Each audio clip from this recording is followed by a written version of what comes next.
Well, good evening, folks. Hope everybody's doing better than I am. My stomach's been going through a mortal combat with some bad chicken. I'm not going to name the restaurant because I'm sure it wasn't their fault, but I don't like to eat out too many places. I like to prepare my food at home, and I eat very bland things naturally, but I had lunch today. Long story short, it didn't agree with me, and I've been very uncomfortable all day. Feeling better, but not good enough to sit over the charts. So I'm sitting here in my lazy boy recliner in my trading office, looking around at many pairs of shoes that I have to find locations for. So I want to talk a little bit about monthly goals, and I want to discuss, in my opinion, the secret to reaching them. And before I get into it, I'm going to be, excuse me, I just want to preface it by saying, obviously, who you learn from, who you listen to, whatever stream of information, advice, experiences, whether they be fictional or rooted in real success from other people that talk about what you should or shouldn't do. Understand that obviously each of us have an opinion, okay? And it's fine to hold an opinion, and it's also completely understandable for others to have an opinion of what should or should be done in trading, because all of us are going to walk differently in this industry. You're all going to have different objectives. You're going to have different results. Some of you are going to do exceedingly well, and some of you are still going to fail. And that's just the reality of this industry, because it's very difficult to overcome yourself. And emotions and greed and fear of missing out, or trying to keep up with the Joneses, trying to keep up with the influencers on social media, that unfortunately is a pitfall. So putting that aside for a moment, but we'll come back to it in a later portion of this discussion. The idea of having a trading goal, a percentage return that you're aiming for, I believe it is advantageous, and I'll go over the reasons why I do believe it's advantageous, and I'll try to slice and dice the opinions of others that I've seen on social media over the years, and also read in books and saw articles and people commenting, and you see them on CNBC. Oh, I don't believe we should have trading goals, because the first thing that comes out of their mouth, and I want you to write this down. What? I'm driving, ICT. Just make sure you make a mental note that this is what you should be doing later on, but make a note of it in your trading journal today, okay, for January 10th of 2023, that you must have a target to aim for, or you'll hit nothing. And nothing in this industry is failure. It's worse and beneath break even. So coming right out the gate, I'm just going to say that the folks that say you should not have a goal or aim for a percentage each month, number one, let me put this right out there, they don't know how to trade consistently profitable, and they're not shooting with a high accuracy rate. That's the only reason why anyone would have that opinion. Anyone. Now, I'm going to teach you in this discussion how to have a high accuracy, and you're going to see it this year. Trust me, these are the lessons that help ground you. But I'm also going to spice it up a little bit, so that way you want to do exceptionally well. You want to win competitions. You want to win friends and influence neighbors. This is the discussion for it.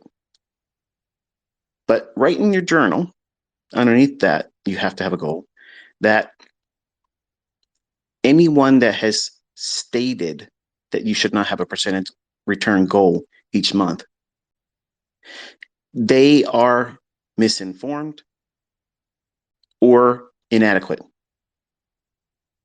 So should you be listening to those individuals? No. No. Now, I'm not going to sit here this evening and try to butter you all up and talk about how you can be doing 200R multiple trades, risking 2%. Because if anyone could do that consistently, they would put themselves on the billionaire list rather quickly. Okay. And you don't need to do a whole lot to do very well, but you need to do the one thing consistently. That means your model. And we're going to talk about that as we go.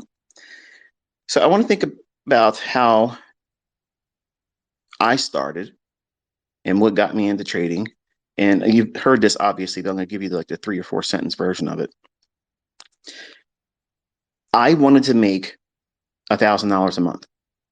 That was my goal. Okay. So on Thursday evening at 9 p.m. in 1992,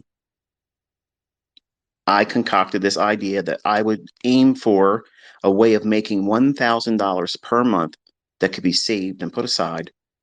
And by the time I was 40 years old, I would not need to work. Now, contrast that with what you see on Instagram, Twitter, YouTube, IML. Everybody wants to be a Lambo owner. Everybody wants to be, in a $2 million house now. Everybody wants to, be the best of everything that materialism can pay for. And while that's nothing, there's nothing wrong with that per se. I don't believe that young folks or older folks should look at that and say, yeah, that's why I want to get into trading. Because that, number one, that image, you have to continuously work towards maintaining it. Because once you do it, once you start it, you have to keep doing something more or you grow stale. Just look at them out there. They're all trying to get the next Ferrari. Why don't they have a Bugatti? I am so tempted. I'm so tempted to go out and buy a Bugatti. That way I can be the first one and say, okay, catch up. $30,000 for an oil change, so it just doesn't make sense for me. Even where I'm from, I think that's just ridiculous. But I digress. I believe that if you are paying attention as to what I'm showing you, and I see, I guess it's a guy. I don't know if it's a guy. I'm afraid to even say that anymore. I might get canceled. But one of the subscribers and followers on my Twitter feed today was like, we want to see the truth, ICT. We want to see you calling the markets. I have been. I've been doing it, consistently and pointing it out in your chart, on your chart live. And why am I doing that? Number one, I'm keeping myself engaged so that way when we do live streams, I'm not rusty. Because like anything, it's a skill set. You have to be in sync with the marketplace. A shooting range participant, someone that has a firearm, if you don't shoot your firearm regularly, you won't maintain that high accuracy. It's a skill that has to be continuously honed or you'll lose it. Driving skills, racers drive, these fast cars. They have to be continuously working in their machine or they'll lose their rhythm, they'll lose their edge. And you don't want to lose that in the markets because it takes a couple of weeks sometimes if you're brand new to get in sync. For me, it takes about a couple of days, but right now we're in some really weird market conditions. So I'm showing you, and trust me, we're still on the same topic here, but I want to make sure you understand why I'm doing what I'm doing on Twitter. I'm showing you small little snippets in price action, not 200R multiple trades, not 50R, not 20R, but you've seen several 10, 8, 5, and you've seen 1-to-1. All of them are rooted on the things that I've taught either in my YouTube content or the mentorship model that I shared last year. Now, some of you are looking at some of the trades I'm doing. You're like, oh, I don't understand this. I'm confused. I don't see the 2022 model in that setup. You're right. You're right. Because that's not the only thing I'm going to be teaching you this year. I'm going to be teaching you how to read price in any condition. Because if you can't adopt that skill, you become a one-trick pony. Now, that's not terribly awful when it comes to being a specialist, doing one thing, trading the S&P over NASDAQ or Dow or Russell. You want to pick one market that you want to warm up to, start a long-term relationship with. Okay. And young men, this is one of those discussions I revert back to. How are you doing in your personal relationships with your significant other? If you're not monogamous, that characteristic is going to find its way into your trading, and you're going to look constantly at what's this market that this person's making money in. Let me stop what I'm doing in this one and start following that market. And that, unfortunately, causes people to jump around all the time. And it's worse than system hopping because you're all chasing the better market right now. And excluding, obviously, crypto, because I don't think crypto is my forte. And I'm going to just leave that one alone because you know my opinion about it. But Forex, for a long time, you've all watched me teach and operate and engage in the foreign exchange market. And I've made public last year why I have moved away from that and returned back to my roots in futures. So while there are movements in the FX market, and there will be movements, don't think that it's going to be just like it was today, stagnant. Okay, Euro looks like it was, asleep. You can see small little microstructure setups in that, but I don't think that a new student should gravitate to those lessons. And me as an educator, as a mentor, it's not advantageous for you to learn how to do that. Now, for someone like a charter member that's been with me since 2016, I believe that they can go into the euro dollar today in January 10th, 2023, and down into a 1-minute chart and maybe a 30-second chart. They can find micro market structure in there and trade the same thing that's shown on that 2022 model, but be forced to be very nimble with it. 5 pips, 7 pips, and then get out, you're done.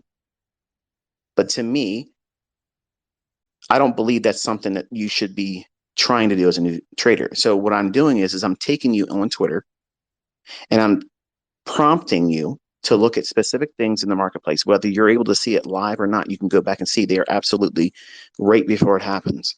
And I'm taking your attention to the very candles that make the most sense as to why I'm doing what I'm doing. So I am calling the market. I'm telling you where it's going to go beforehand. That's where my focus. And then I'm showing you how I engaged in it. So when we do our live streams, I'm going to be talking about how the market moves from one place to the next. And most of you that are looking for signals are going to be very frustrated, but I want you to stop and listen to me right now. If you cheat yourself out of this experience, you will not know how to go forward with whatever I've taught on my YouTube channel. And I mean that sincerely. I'm giving you this opportunity so that way you can disarm yourself about having to be profitable right away, because that's unrealistic. If we were all in an auditorium, okay, we were in a big location, and I said, okay, who here, this is your first year learning how to trade? I guarantee you there'd be more people raising their hand up than not, because word of mouth is spreading. All of these folks that are wasting their money in IML and things like that, they're all talking about me now. They're saying, hey, look, there's a guy on YouTube, and this is where they're learning it from, and they're trying to teach it. And that's great. Keep doing it. The idea of sitting in front of the charts with me live, I'm going to bridge that gap that you all have right now. Even for those that are skilled and you can find your setups and other things that you trade, I promise you, you're going to learn things about price actions you've never even thought about. You never even figured that they would even possibly be in price. Now, the reason why this is important is because it will help you identify what you're trying to do as a trader, because you have to have a multiplier. If you want a multiple of 3 to 1, there's nothing wrong with that, and it's rather easy to do. But don't negate or scoff at a setup that would be 1 to 1, because I'm going to tell you something. I can find 15 to 20 1 to 1 setups every single day. Now, How many do you need to do well? One. And if you made one, you stop for the week, isn't that profitable? Yes, absolutely. So when you listen to folks, and I've seen so many people over the internet, on YouTube, mostly YouTube, because it's a platform that people like to get on there. They'll talk and they like to hear themselves talk. And I don't like to hear myself talk, but I want to make sure you understand there's a different way to do this. And when I hear folks put on their authority hat and they share their MyFX books and they talk down to everyone else like they're doing something that no one else can do, those returns that they show, they're rather, well, wanting. And when you see individuals talk from that soapbox and they try to tell you you shouldn't have goals, isn't it pretty obvious that they live by that because their returns are lackluster? And they have like this heart attack type, if they have anything going up in an equity curve, it looks jagged like a roller coaster you wouldn't want to ride. Or it's just drifting down and drawdown and they haven't connected it for a month or so. And then when they turn it back on, they're in drawdown. So these individuals, they're going to tell you, don't have goals. Don't do these things. Don't, a trader shouldn't have PIP goals a week. Traders shouldn't have a percentage return goal per month, because here's the thing, and this is what you want to write in your book too. In your journal, you're going to write, they will say that the market can't be timed and you can never know what the market's going to offer you. And put quotations around that. And right next to that, I want you to write, this is a lie, and then highlight and underline that. Now, I have had 3 decades of time looking at things that were a complete waste of my time and money and attention. And in the beginning, my first 3 or 4 years was just misinformation. I was overloaded with misinformation. And if you're a casual listener, or you're just starting to dabble in price action and you want to learn how to trade, looking at all my information on that YouTube channel, it could be rather intimidating. And if you're new and you're trying to figure out what it is that you should be focusing on right now, I think personally, if you're brand new, absolutely first time coming to the channel, just look at the 41 videos that I did last year in the 2022 mentorship. That'll put you up to speed. That way, at least you'll know exactly what I'm trying to do as a foundation in the live streams that we begin in February 7th. You'll also understand what I'm helping you build on when I'm prompting you on Twitter. Some of you are saying that you're confused. You don't know what's going on, and that's normal. It'll all make more sense when you're watching it over the chart with me. But for those individuals that have been around me for a while, they know what the premise is that I'm pointing to. And most of them are learning how to do better than they thought they were doing before they started doing that, because they've ignored real-time tape reading, and you have to do that. And that's the only real benefit of me being live with you, because I'm going to force you to look at the candlesticks individually. And I'm going to outline what the algorithm is likely to do, why it should do it, why it shouldn't do other things. And by seeing that week after week after week, this conversation and all my bullet point notes that we're covering is going to be much more meaningful to you. Okay, so this Twitter space, I don't keep a running log of it. There's a lot of you that are taking them and putting them on their YouTube channel, and that's cool. I don't care. I don't care what you're doing with them. I don't have a record of these, so I know that Twitter usually, I think after a little bit of time, they just go away or something. But there's many of you all out here that are recording them and putting them on your YouTube channel. There's another guy does it, puts them on Spotify, and that's cool. I got no issues with that either. But you want to go back to this one on the week of Christmas of this year, because we will be in holiday mode. I won't be trading. I'll be back in that quiet, not doing too much of just chit-chatting, no real trading. But I want you to come back to this discussion and we're not done. I haven't even got to the meat of it yet. This is all just the monologue.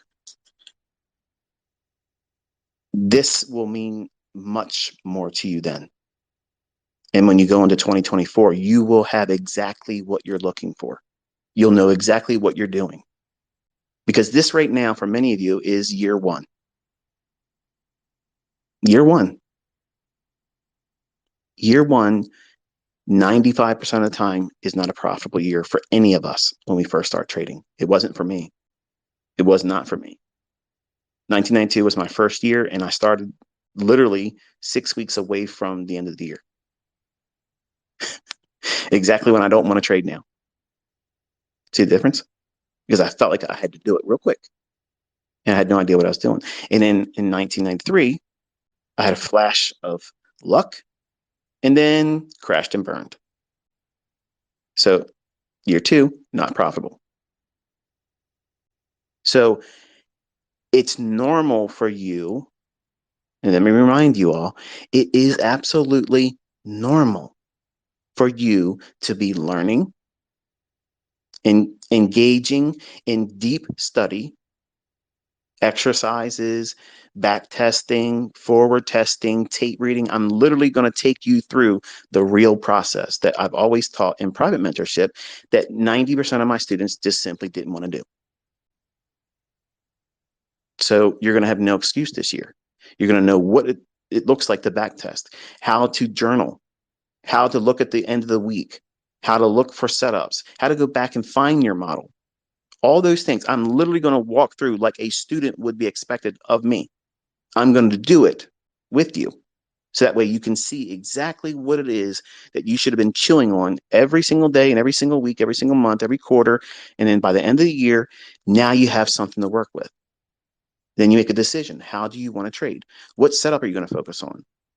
All of those ideas that you all see repeated tweets and questions in my comment sections of my videos. How do I do this? And what should I do about that?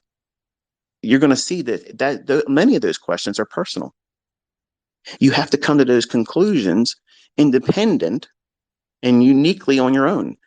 You can't have input from someone else. Just like the topic of this discussion, monthly goals, when they'll tell you you shouldn't have that. If someone tells you they don't believe that a trader should have monthly goals, I guarantee you, if you looked at their P&L and their month-to-month stats, they're not consistent. They're not consistent. So what is the multiplier? I apologize. You're going to hear me sipping. I have no way of editing these things out like I normally do in my YouTube videos. I've done pretty good. I haven't dropped one F-bomb yet. It's probably coming though. We have the choice of multiple setups when it comes to ICT concepts. So when you're looking at the marketplace, I don't try to take any of you or all of you collectively and like silly putty press you all into the same mold, because it doesn't work that way. And I felt that was likely to be the best way for me to become a trader when I tried to be like a Ken Roberts and I couldn't make it work. And then when I tried to be a Larry Williams and I couldn't make that work. And I tried to be a Jake Bernstein, seasonal tendencies only, no technicals. Just look at, okay, this is the day it should do this. And then I lost money doing that too. And I did Elliott Wave, lost money. I did Gann, lost money. I used Hurst stuff. That's a different discussion. Dow theory. Simple patterns and harmonic patterns. I've done all that stuff. Heikin-Ashi, Renko bars, point and figure. I've done all of it. Every single thing out there, I've done it. Volume profile, yeah. All of those things, if they help you, when I talk about how I don't like them, and if it's useful for you, it matters not what my opinion is. But I have to be honest when I'm asked what is my opinion about them, they're gimmicks. They're reasons for something. They're the catalyst for you making a decision and you placing a bet, just like anyone else going to a roulette table and saying, yep, what's my son's birthday? Okay, I'm going to play that number on the roulette. and my favorite color is red. So that's what they come to. That's their system. That's their gimmick. That's their thing that makes them do what? Make a decision. But then they have to decide how much money they're going to bet. They're going to keep betting that over and over and over again until they blow all their money.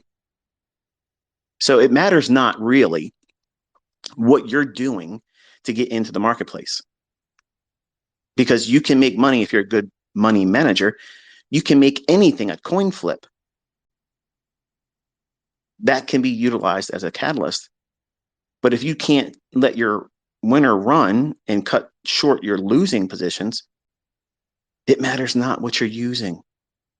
So what's the advantage of my stuff? My stuff is very precise. So if you add in the fact that it's aligned with the market algorithm, times when the market's likely to do certain things, look what happened today. I told you, close your charts. What happened in the marketplace? Chop. And I've watched so many people on the internet in live streams and on Twitter and on, well, I don't have an Instagram, but I have people that send me stuff that, look at this guy, look at this lady, look at this person. They're over there trying to do this and they're calling this and they're getting chewed up. You have to know when not to do something. You have to know when your son's birthday and your favorite color isn't likely to come up on the roulette table. If it comes up right on your next spin, what's the chances of it happening again right after that? Next to zero. So you have to know when not to do something. And unfortunately, a lot of these folks out there pretending and masquerading as mentors and teachers, they haven't even been in the game long enough to know what it's like to be in a market that is not tradable. Everything's going to the moon. Everything's on fire. This market's lit. It's gonna run and blow the top off, or it's gonna melt completely down. Everything's an extreme. And I get that. That's how you can tell their length of time in trading, because everything is an emotional experience. It's all hyped up. And that's why a lot of the folks that are in that's a cult. They don't like someone like me because I'm fuddy-duddy. I'm monotone. Unless I go ratchet ICT on a Twitter space, there's really nothing, that gets all that animated. But you want to be just like this with your money. Like, do you want to be nuts and just insane with all your betting and putting money at risk on emotionalism and hyped up decision making? No. But you listen to these people and they'll tell you that they're trying to flip their account 100% every single month. And while I do believe that's possible, is it possible for you as a new startup? You just started learning about this stuff. Do you think it's realistic for you to have even considering at all that being a goal for right now? Because if you think that's a goal for you, you won't be here long. No matter what I teach you, you won't be here long, because you're going to bring in unrealistic expectations and you're going to wreck yourself. I didn't come into this industry wanting to do that, but I grew into it by buying books and listening to courses and buying authors of so-and-so's courses saying this and so-and-so's courses doing that. And later find out that, they themselves couldn't do it. So what does that tell you? So it's altogether something different. When I'm sitting here telling you on Twitter, the tweets can't be deleted. I mean, I guess I could tweet and then delete it, but I don't do that. I have people taking my tweets. They go right into I don't know if it's like a server or something, but every single one of my tweets go into a log. And believe me, if I ever delete a tweet, you're all going to know about it. Okay. But I'm not going to. I don't need to.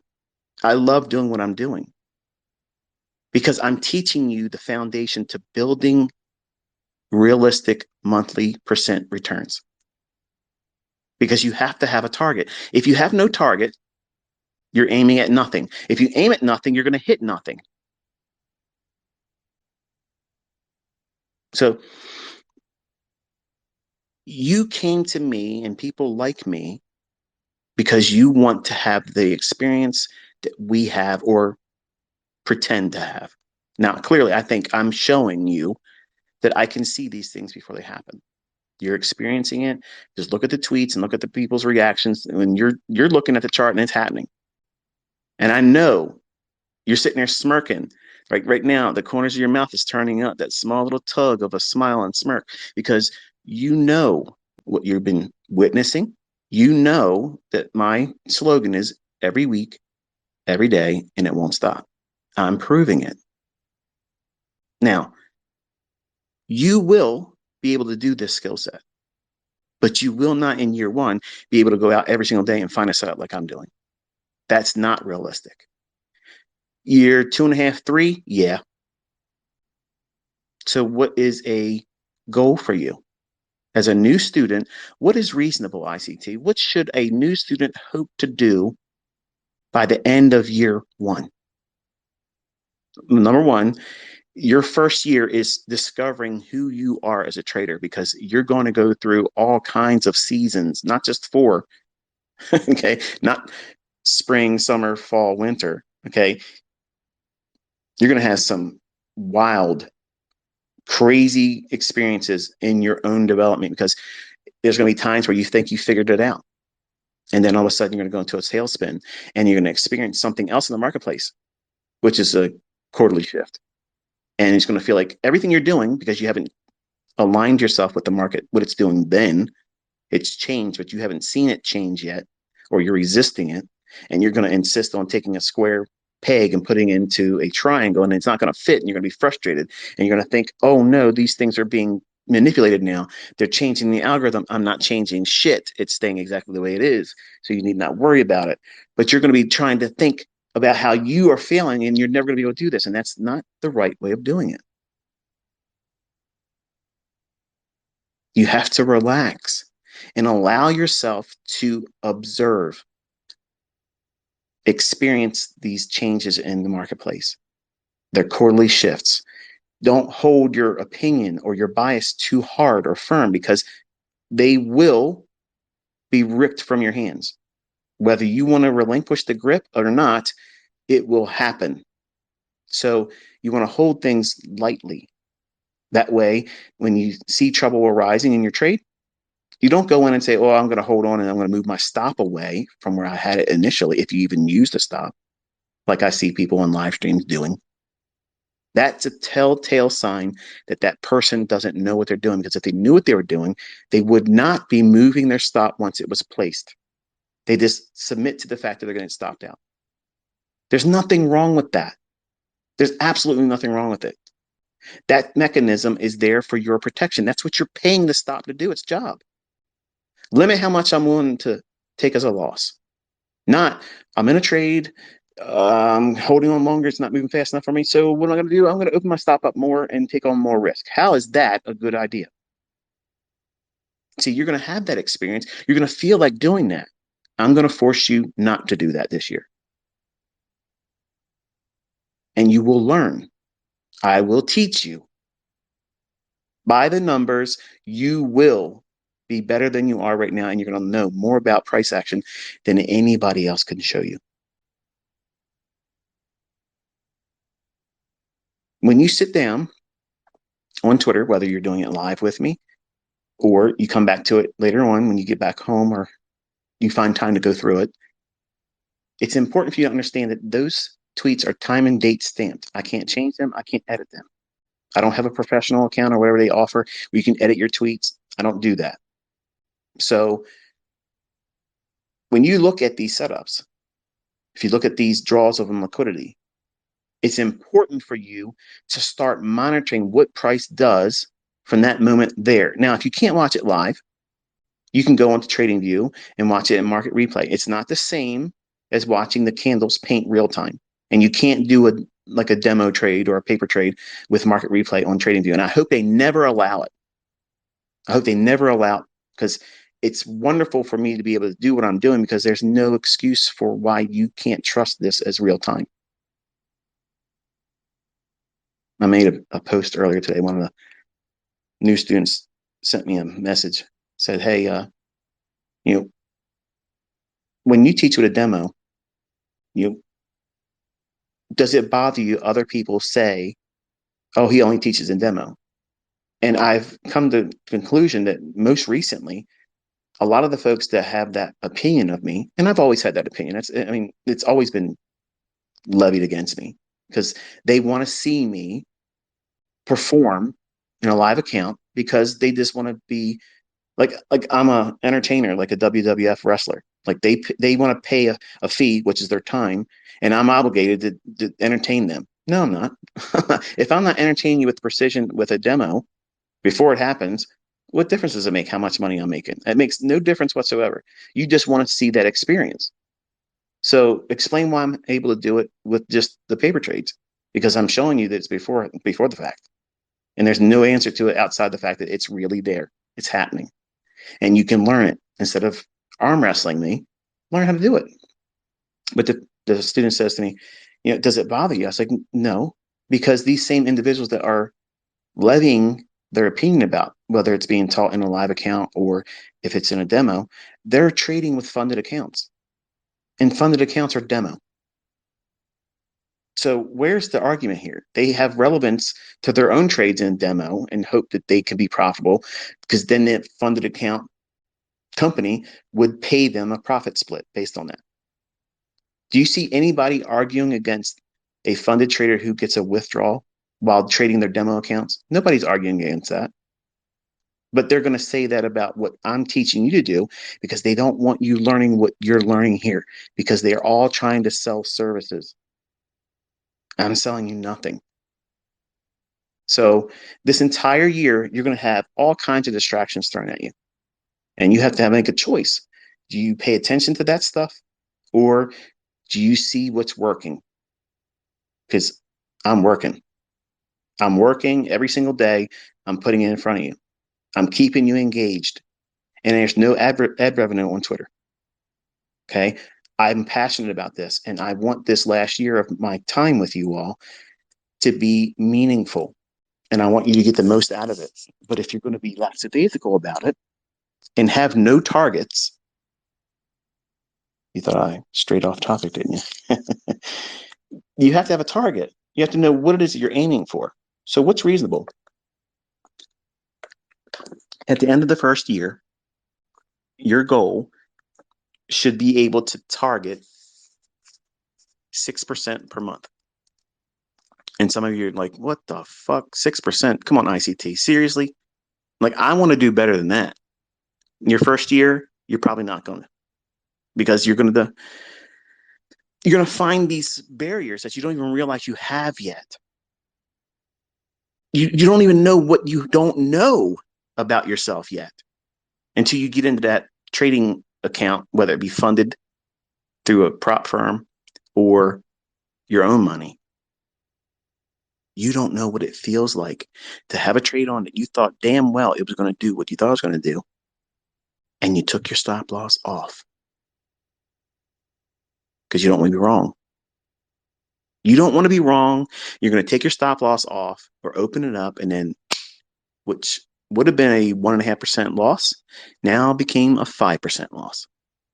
And now you're thinking, oh, I broke the rule. I got 5%. Man, I don't want anybody to see this. I got to fix it. And you're going to go in and try to do what? Over leverage, over trade. And that never works out well. And even if you could get it back, that's not skill. That's gambling. I'm not teaching gamblers. Okay, you want to gamble? Go to the casino. You want to learn how to manage money? You're in the right place. You want to have multiple ways as a catalyst to get into a trade? You found the right place. You want to know what the market's likely to do next? You sure as hell are in the right place. That's what I'm proving to you daily on Twitter. I'm proving it to you that you can see these things coming and you don't need a whole lot of movement to do well. Some of you have heard people say, you shouldn't have these goals because the market can't be timed and you don't know what the market's going to give you. Again, this is being spoken from people that have no fucking idea what they're doing. They're hit and miss. Their logic is lacking.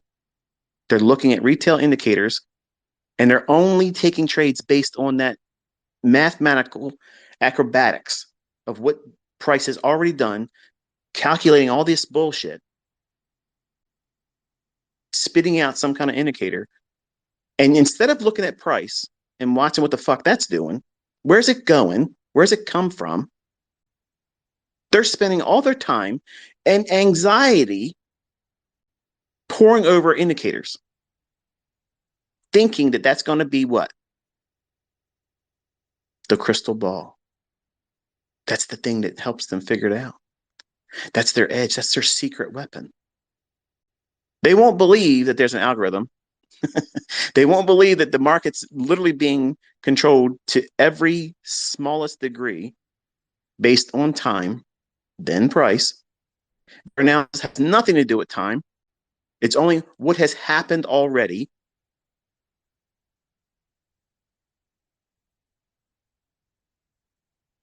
And they wonder why they don't do well.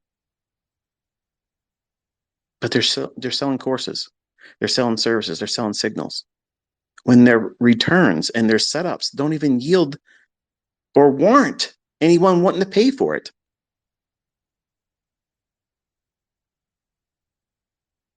The industry is rich with a lot of bullshit. And when you come to the conclusion that 99% of these fuckers have no idea what they're talking about, when you spend time with me and you see what really goes on and how price is really booked, it's shocking. Because you start thinking about how much time did I waste doing all this other shit? Like, it's liberating. And here's my final point on everyone else, because I know some of you are listening, you're pissed off, and you're going to be trolling me going forward in the next couple of weeks or whatever, what I said tonight. That's fine. That motivates me.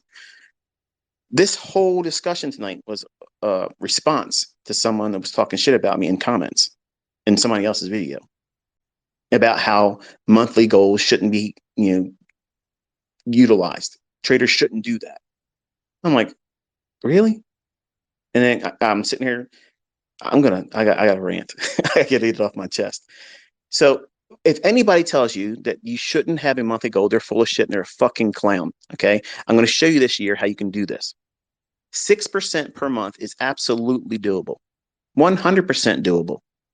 But you can't expect to be able to do that in month 1 to month, say, 9. I don't think that's realistic. Because while you might do it 1 or 2 months, what will happen is you'll think that you got your groove, and then you really don't. Or you take the average trade setup that may or may not be a good setup, but you'll believe that it is, and you'll take the trade and you'll put it on. You'll put your stop loss on just like you're supposed to, and it'll stop you out. And you'll be annoyed by it, like a rock in your shoe. Ugh, I can't stop walking, but this rock in my shoe is driving me nuts. That's what it's like when you have those types of little inconveniences. You just got to keep doing what you're doing. And when it's time and safe to do so, you stop, take your shoe off, let the rock fall out. When's that? On the weekend, when you can't do any more harm. There's logic to everything I'm telling you. If you're in drawdown right now, you stop. Don't make it worse. Even if you've blown your account last year or already so far this year, just stop. All of that shit's temporary. It's all fixed in very short time. 12 months is not a lot of time. It's not a lot of time. We went through last year. Look how fast we went through it. And I'm going to give you an experience this year that makes last year look like kindergarten. Because we're going to get out here and get our hands dirty in it. You're going to see what it feels like to be in there watching price real time. And you're going to see when this shit gets dirty and when it's good.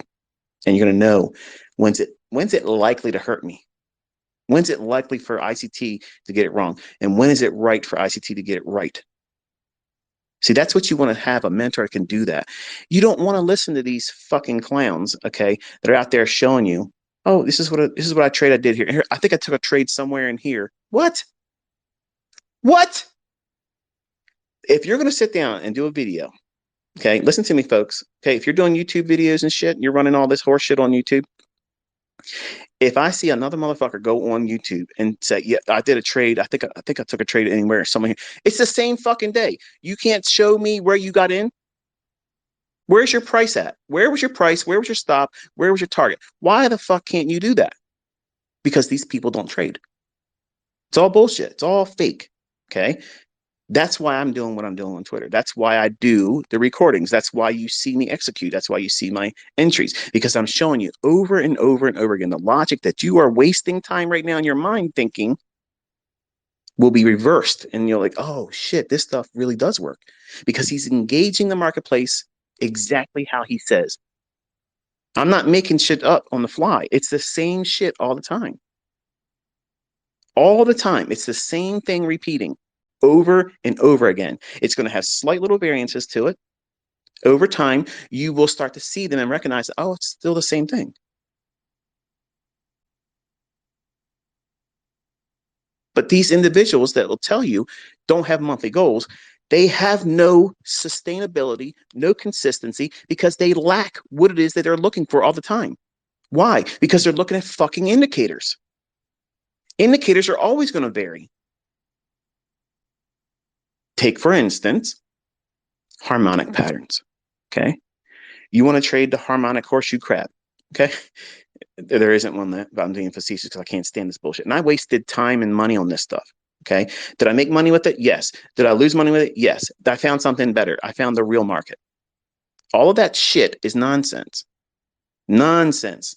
Cipher patterns, Gartley's, all that bullshit. You're worried about having all these ratios laid over top of your chart when you just simply look at the open, high, low, and close. What time is the fucking market trading right now? Okay, is it time to do something? All right, great. Was there a displacement? Have they taken the stops yet? Okay, where's the draw on liquidity? How fucking easy is that? How easy is that? That's fucking easy. That is so simple. But you're out here trying to figure out which fucking animal pattern, what ratio, what nonsense to lay over top of the price, which is beautiful. It's a beautiful piece of ingenious entrapment. Because here's what they've done with this bullshit. They're hiding price. And you're all out here fucking around, floundering, making a little bit of money here, because everybody once in a while wins at the casino. And they're all going to do what? They're going to pony up where they got it right. And then because of that, you get the online trade academy shit where supply and demand, this is the way the market works. No, it's not. Market profile, footprint, DOM. No, they're all gimmicks. Strip it down to a single candle or open, high, low, close bar. My eyes can't do very well with them anymore, but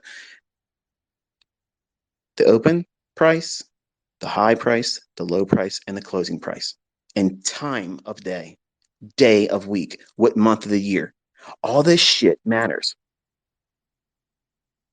You honestly believe that these big fucking banks are putting billions of dollars on a fucking crab pattern?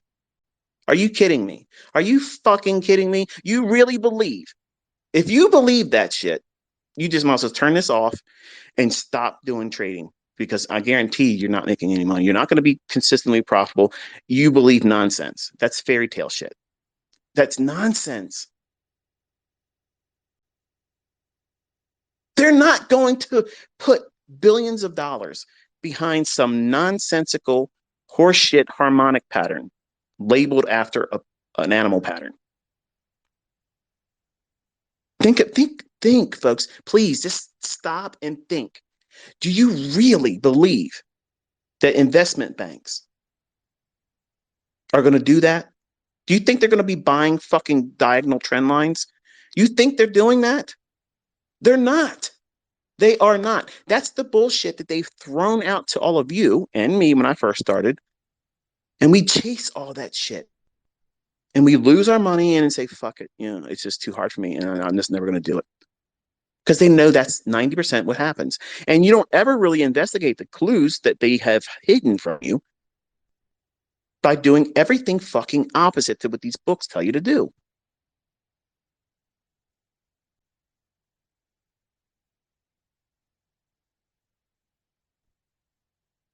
It's alarming to see people still believing all of this retail shit.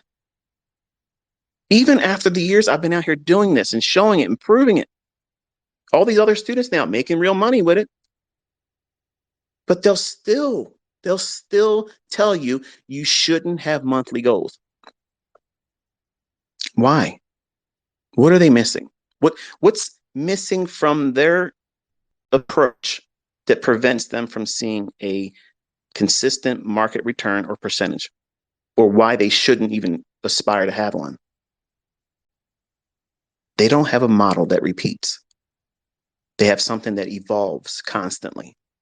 They're always moving the goalpost. That's always morphing into something new. They're changing this and changing that. Sometimes they use a setting on their indicator for this. Oh, I'm a price action trader, but they're still looking at other shit once in a while, but they're not telling you. How do I know? Because these same people are in my fucking shit and they're big wigs on Twitter. But because they're my student, they have to divulge things to me and ask me, hey, look, what about this and what about that? And believe me, I've been surprised to see some of these big wigs out here that you see. And I'm not telling you their name because I'm not going to do that. But you would be fucking surprised. They don't know what they're doing. And they still wrestle even after proving this logic. They won't let go of this dumb shit that they hold on to because their image is rooted on that stuff. They don't want to just say, you know what? I've made money in this stuff. I've lost money in it. I found something better. I found the real market. I found what really drives price up and down. What holds price in consolidation? I have those answers. Me, the boring ICT 50-year-old dude that used to be a pizza delivery guy. I got all those answers. And like Willy Wonka, I'm giving out golden fucking tickets this year and it's for free. And you still are wrestling me. Dumb, dumb, fucking dumb, man. They don't want to let go of their image because if they admit they're wrong, guess what that means? I was right. And they won't do that. And to me, I think it's delicious. Absolutely delicious. I'm having such a wonderful time. Last year was fun. This is going to be fucking crazy this year because I'm going to make so many of you fucking monsters. You're literally going to change the way everything's going in your life. Just walk with me this year. I promise you, I fucking guarantee you, you are going to be a fucking savage. You're going to be able to walk in there and say, oh, yeah, it's going to go here, and this is where I should buy it. Done. Where's my stop at? It's going to be right there. I'm not opening it up. Once it's there, it's done. And I'm going to close it as the market moves in my favor or reverse it. And you're also going to look at the market and say, nope, I ain't touching it. It's bullshit. I ain't touching it. And you won't have any qualms about nothing. You'll just turn your charts off and go do what the fuck you want to do because you know, like today, it's shit show. That's what real traders do. That's what the real elite does. They're not out here fucking around with all this bullshit on their charts. They know exactly when they're going to do something, when they're not going to do something. How hard is that to understand? How hard is that to understand that if they are elites, they know exactly what you don't know, they know when to do it, and that's it. Nothing else. Everything else is bullshit. Everything else is a distraction. And it's something taking your attention away from the real moves.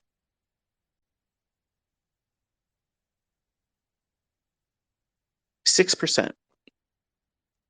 6% is 1.5% per week. That is easy as hell. You can get that so easy. You don't have to do a lot. Your first year should be trying to control everyday trading.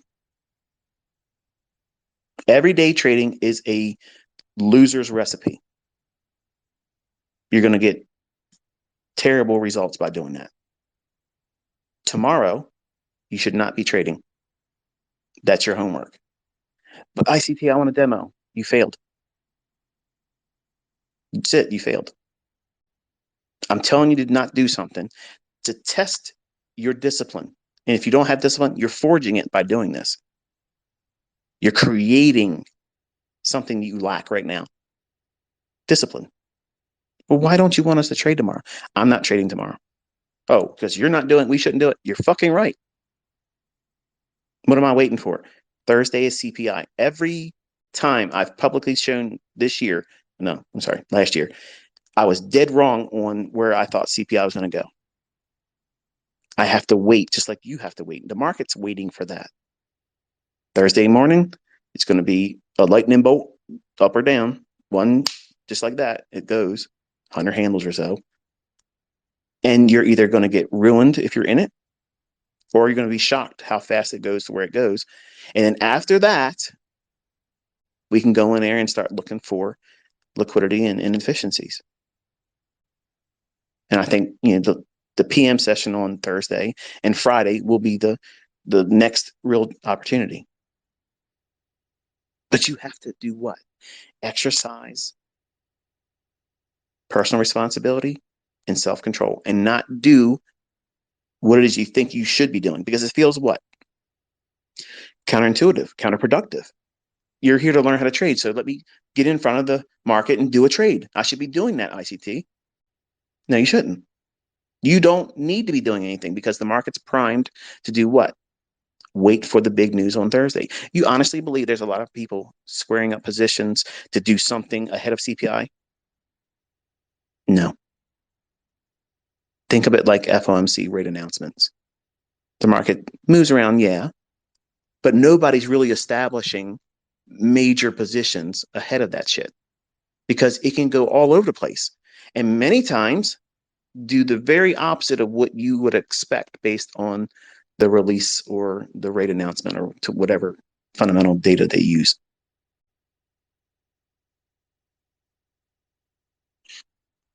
What's your multiplier? Because that's the number one thing. You have to have that. If you don't have a multiplier, you can't hit your percentage return. So what is your multiplier? Okay, close your eyes for a second. Not if you're driving. Think about the things that you've watched me engage and record entries on. Now, the entries may be similar to many other trades you've seen me enter on, but there is something that is always the same.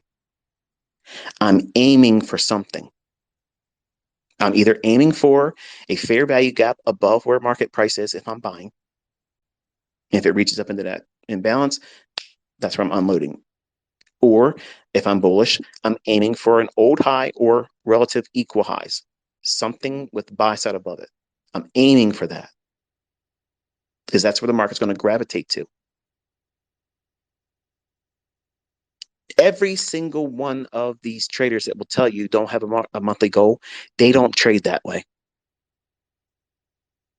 That's my big discovery from everybody that crows and says that garbage. They don't trade like that. Their whole model is based on the entry.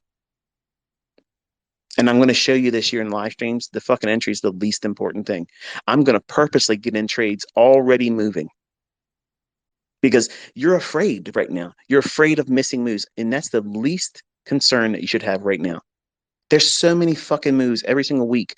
Every single week, there's so many opportunities for you to not have a fucking job. It's disgusting. But until I put your nose in front of it, hold you there against your will, kicking and screaming, and say, look at this. Look at this over and over again. Then suddenly it's going to be like, oh shit, there it is. The whole time it's been there.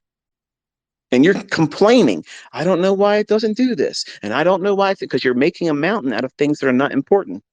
I'm taking your attention to the very things that matter right now. And you're asking me about fucking Eurodollar. You're asking me about dollar CAD. Those markets are not moving right now. There's nothing behind them right now. So I'm taking to a market that moves, because it's moving efficiently. When Forex starts moving around again, the same things that I'm teaching you to look and study with ES, because I'm trading that with real money, that will work in Forex. All of this shit is transferable to other asset classes. I'm not co-signing crypto. My students say so. I'll leave it at that. I'm not a believer of that. Okay. I don't want to be in crypto. But if you're a futures trader or a Forex trader, the things I'm teaching you, they're applicable to both. The only element that's different is the time aspect. Futures starts at 8:30 and Forex can start as early as 7. But ICT, I've watched you take trades before 8:30. Yes, because I'm not limited to what I'm teaching you as a model. You're all now just learning how to do these things. I've been doing this for 3 decades. So I'm a little bit more experienced. I codified these concepts. So I mean, they're mine. So it shouldn't be surprising for me to be able to do more than what you've been taught as an introduction to this. And that's all this has been, is an introduction. So it's normal for you to feel those tendencies to be frustrated and feel like you're not getting it, or it's not as easy as you hoped it would be. You should be thankful it's not fucking easy. That makes you superior. When you finally get this shit, it's going to be real hard for some of you young folks to not walk around and act like your shit doesn't stink, because that's exactly what it did to me. And you'll get humbled. Even being good, you'll get humbled. But 6% for the first year, that's your goal. 6% per month during the first year's development, that is your end year goal. So you should start your second year with 6% per month. And then you should move to 8% by 3 months into the second year. And then 10%. And I think you should live there for at least 6 to 9 months. 10%? Oh my goodness. I was watching some guy on what was I'm trying to think, Twitter. There was like a beef going on, and I was the real discussion about it all. But they were saying, "Oh yeah, you can't make 10%. It's unsustainable. 10%." Man, what the fuck? I have literally made 23, 22, and 21% just in the last couple days per day, and you saw my executions. Hello. Yeah, 10% per month is a fucking comic strip. That's easy. That's literally easy as shit to do. It's not easy to do for someone to just walk through and took a casual stroll through YouTube on IC content. That's not realistic. Okay, so make sure you understand what I'm saying here. Year three, year three, if you go through exactly how I'm showing you this year, 10% per month is absolutely doable. I don't give a fuck. I'll stand in front of the CFTC and say, yep, you can do that too. It can happen. It's easy. That part's easy. Why? Why is it easy? How can it possibly be obtainable? Number one, you have to know what you're looking for. What repeats every single day? Now, listen, if you've been eating Doritos and chips and you're watching some sports bullshit, okay, stop, because this is the part where it really starts to get good. What repeats every single day in the marketplace? Think. A rush for the market to go one direction or the other. Here's the wonderful thing. You can be dead fucking wrong at the beginning of the day on bias. Here's the secret. Listen, you can be dead fucking wrong on your bias every single day at 9:30. Who gives a shit? Flip a quarter. If it heads, okay, I'm going to be looking to go long. If it's tails, you're looking to go short. And then you wait. Wait that first 30 minutes and see what they do.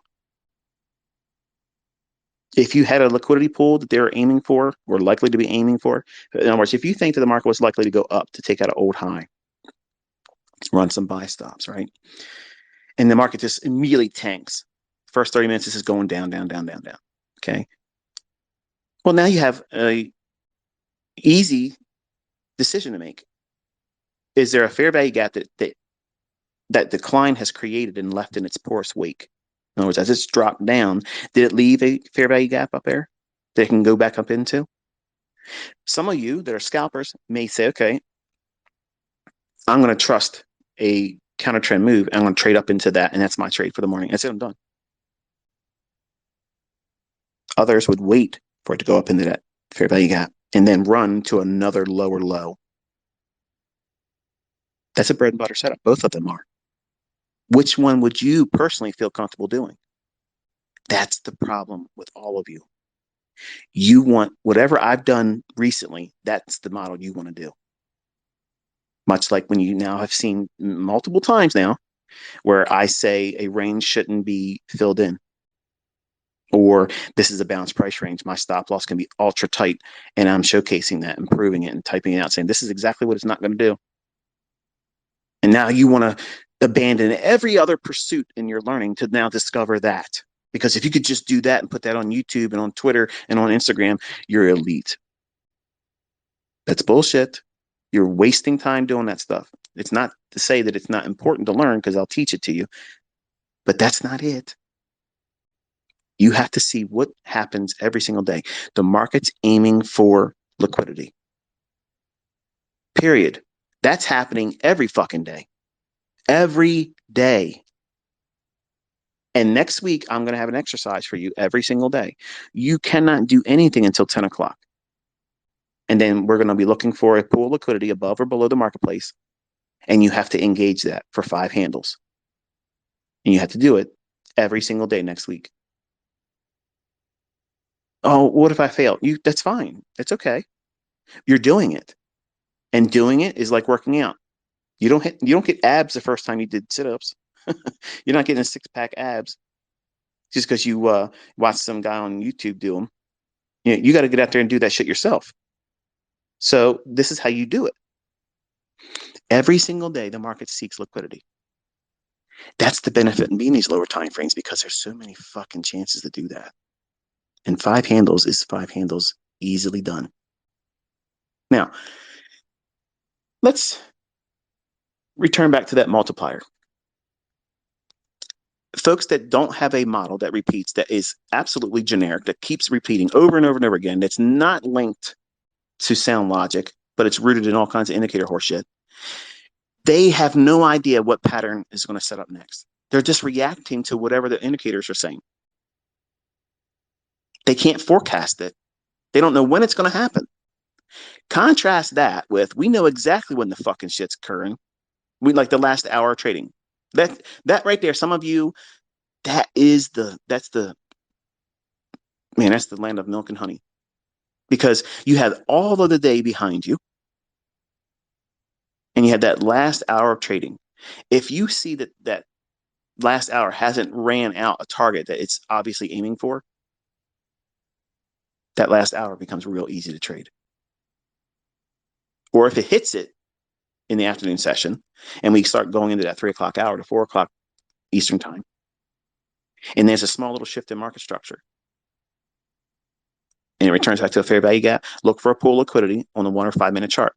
5 handles, done. But what if it goes 30? Who gives a fuck?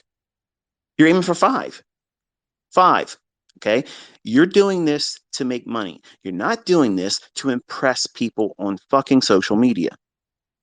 That's what some of you are you're more focused about that. That's the driver for you, because that gives you what? Significance. And I understand that wholeheartedly. Believe me, I understand that. But that is a pursuit that's wasted. You want to be making money. That's why you're here. You're not in here to impress anybody. You're here to make fucking money. And you can't make fucking money if you are not consistently doing the same things. And how do you do that? You have to have a goal. Let's say, hypothetically, that your goal is to get funded with $250,000, $250,000. Now, I haven't gone through the trouble of discerning how much it costs a funded trader to pay for the access to something like that each month. And I don't know.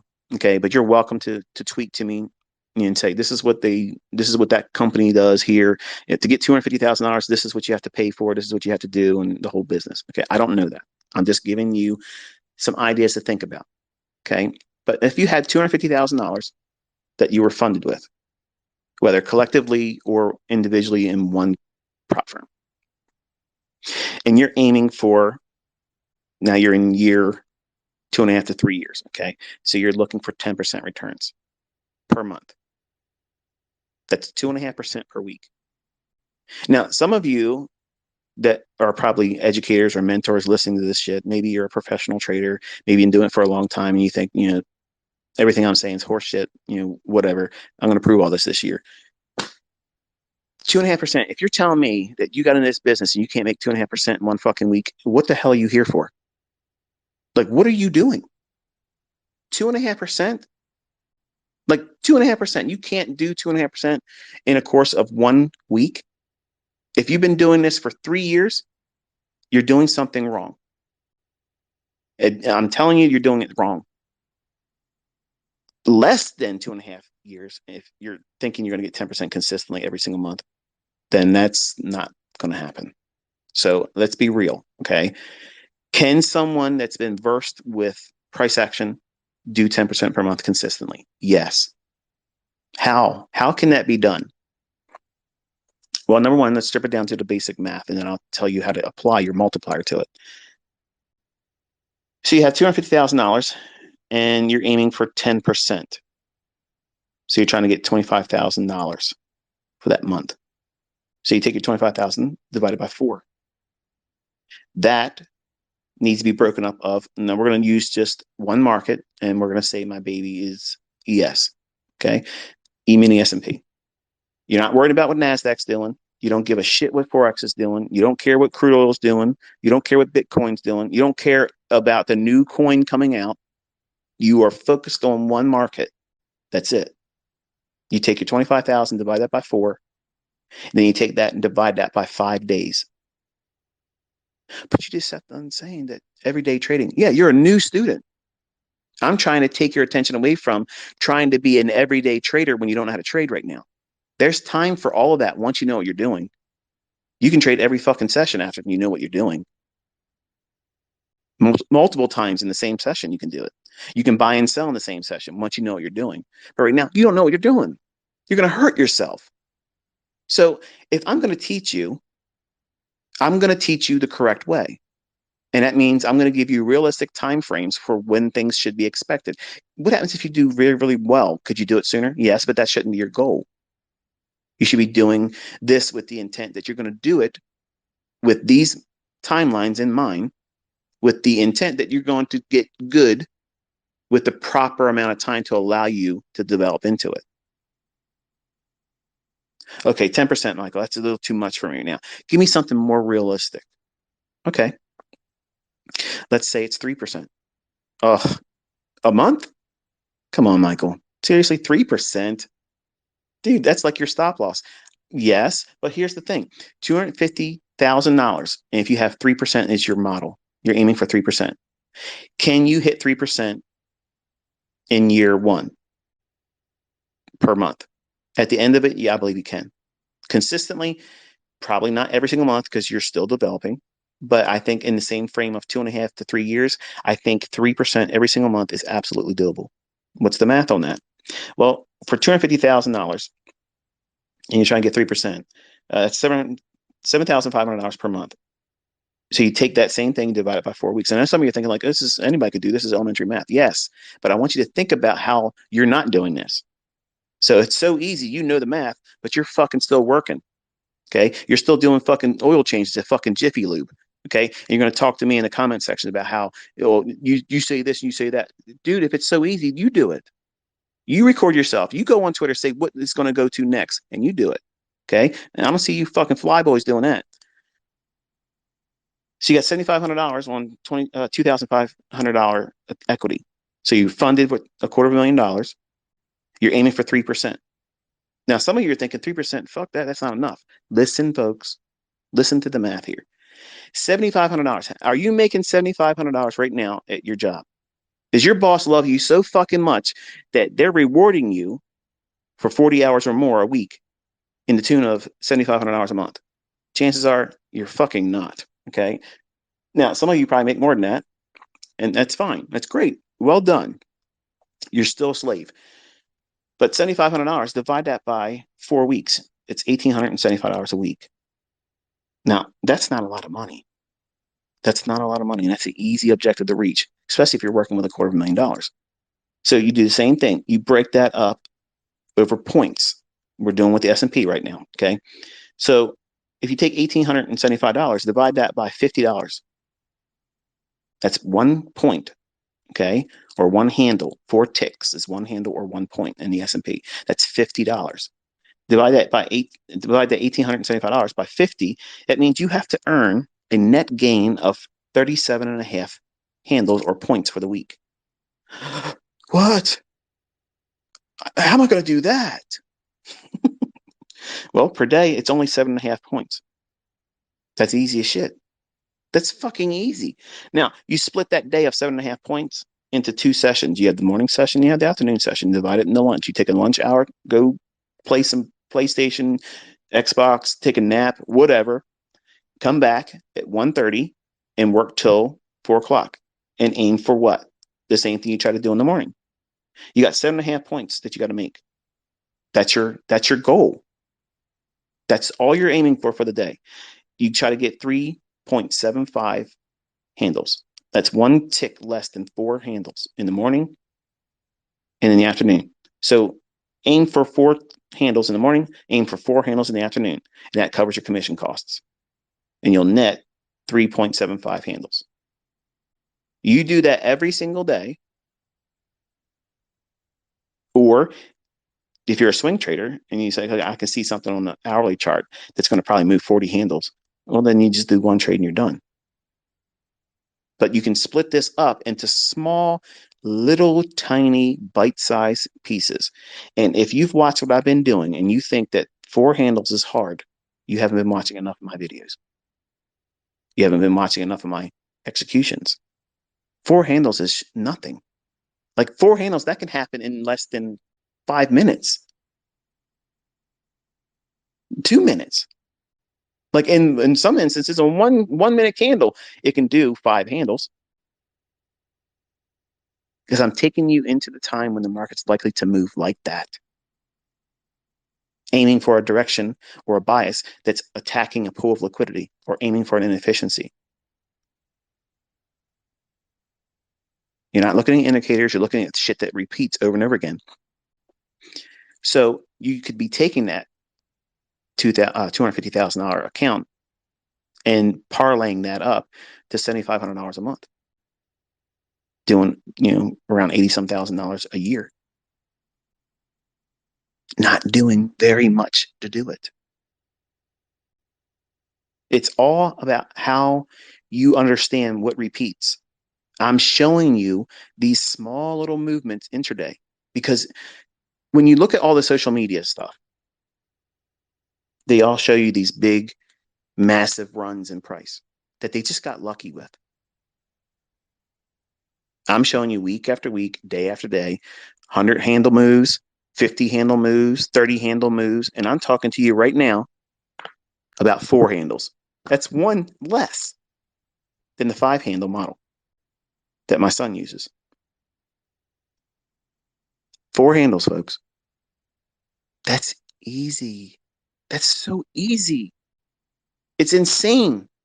And you can do just one-to-one gearing and it's done. You're trying to make 3% per month on $250,000. What happens if you do that same thing each month with that same $250,000 account and you let 3% compound over and over and over again? You're making 6 figures. You're not over leveraging ever. You're never going to blow the account. You're never going to wreck yourself. And you're never aiming for something that's too hard or anxiety inducing. 6% per month doubles your account size, no matter how you slice it. No matter what you start with, at the end of the entire year, if you compound 6% every single month, it's 100% return. You have $1 million account that you funded with? Okay, aim for 6%. Oh, but ICT. Oh, ICT shit. Okay, it's this math and sticking to the same multiplier. What's the multiplier? How do you get those 4 points? I know what you're thinking. Like, okay, this sounds all easy now. Just tell us, how do we get those four handles? How do we get those 4 points? What have I been showing you? Aim for something. What's it reaching for? A pool of liquidity. Bias has nothing to do with it. Where is it at right now? Turn your charts on at 10 o'clock tomorrow. You're not trading. This is going to be a preview for the next week. You do not turn your charts on until 10 o'clock in the morning, New York local time. Find the most recent 5 or 15-minute high or low. What's the market done since the opening? And then aim for that. See which side's been ran out initially. If they've taken out the lows and it's been run up and it's created a short-term high and it's retraced, it's chances are it's going to do what? Run that high that just made. If it offers 4 handles, then you execute in your, not your demo, in your observance of watching price. You're going to tape read that. Well, what am I looking for? A fair value gap on a 1-minute chart. It will be there. That's the wonderful thing that you're going to discover, because all this stuff repeats on all these time frames. You watch me do a 10-second trade on NASDAQ today. And yeah, it repeats over and over again on all time frames, because price is price. And price is not really referring to the things I'm showing you in charts. That's the language that I've used to bridge your understanding and what you don't and won't know about the algorithm. See, there's a difference between people that will say with harmonic bullshit, okay, and retail logic splattered all over their chart, and say that's what the banks use. This is the algorithm. No, that's not. That's retail bullshit, and that's why it's failing you, and you're blowing out publicly. And I'm showing every single day precision at work. Now, you don't have to like me, okay? We don't have to be friends at the end of this year, okay? But give me the opportunity to make you into a fucking beast, okay? I don't give a shit what you think about me as a person. I don't give a shit if you like my personality. I don't think that even matters, okay? But I am so ready. I am so ready to transform all of you. But you have to be here. You have to show up, and you have to engage, and you have to study, and you have to look at the shit and forget all the other shit you think you know. Put it all down. You'll believe me. I guarantee you, you will see right away there's something totally different when we're watching real-time price action, because it's going to be a plain, simple chart. And you're going to watch these candles paint, and they're going to communicate with one another. They're going to react to one another, and they're going to live and breathe and move across the chart in a way that's going to make perfect sense. After several months of doing it, you're going to know exactly what it's doing without me saying it. And when you start hearing me say exactly what you're thinking, you understand exactly how to read a tape. You have then, at that moment, learned a skill set that I can't write down in a book.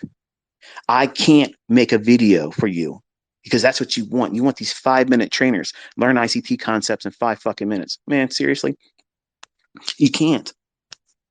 My shit's been out there since last year, okay?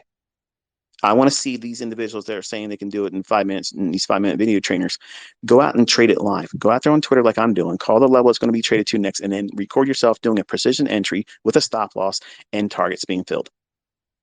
Stop making 5-minute bullshit, okay? You can't learn this in 5 minutes. I can't compress 3 decades into fucking a year. I couldn't do it. It took several years to get it this far. It's just so, it's deep. It's very, very deep. And you can go really, really, really far with your learning with this and become a freak with it, like I am. Like, it's, to me, it's amazing. I love it. But you don't need to be like this to make money. You can just do what I showed you last year, and that's it. That's beautiful. You can make all kinds of money with that. But what repeats every single day, that these folks that will tell you don't have a goal. Don't have a fucking goal. Don't have a percentage return, because math doesn't matter. And the logic they use in trading is flawed. So it makes perfect sense. They'll argue and say, oh, they're going to show you a spreadsheet and they're going to pull up a calculator and they're going to do this and going to do that. But they're not going to be able to do it because this, that, and the other thing. Now, bullshit. I'm already showing you. I'm bringing the receipts that I can read this shit real time on any fucking time frame. Any time frame. I showed you with the daily chart. I showed you with the weekly chart. I showed you with the 4-hour chart, the hourly chart, the 15-minute chart, the 5-minute chart, the 1-minute chart, the fucking second charts. 10 seconds now, folks. 10 fucking seconds. Do I got to do it with 1-second charts? Because I'll fucking do it next week too. And you still will see doubters because they can't do it. Fuck them. They don't matter. They don't matter. They cannot hold you back. But you're going to let them. Some of you will let that bullshit creep into your head and you will ignore the fucking evidence that I'm proving and showing and giving you a testimony every single fucking day. Here it is. It's right here again. Here it is. Here it is. Take your attention to this chart. Look at that candle right there. It's going to go here. It's going to go there. You have to have a target. You have to. If you have no target, how the fuck can you measure your progress? Are you hitting the mark every single time you aim for it? How can you realistically gauge progress and development? You're going to be spinning your wheels, which is exactly why this fucking industry has break even to blowout. 90% of the club. First 3 months, that's exactly what happens. How many times have you seen me get it wrong? Yeah, how about that? I'm publicly doing it. I'm pointing to it. I'm calling it. I'm recording myself doing it. How the fuck can I cherry pick it? I've already co-signed where it's going. You know where I'm aiming for. You know the logic I use for trades. My trades are one-sided. If you can paint the direction on both sides, that's not high probability. I wouldn't be in that fucking move.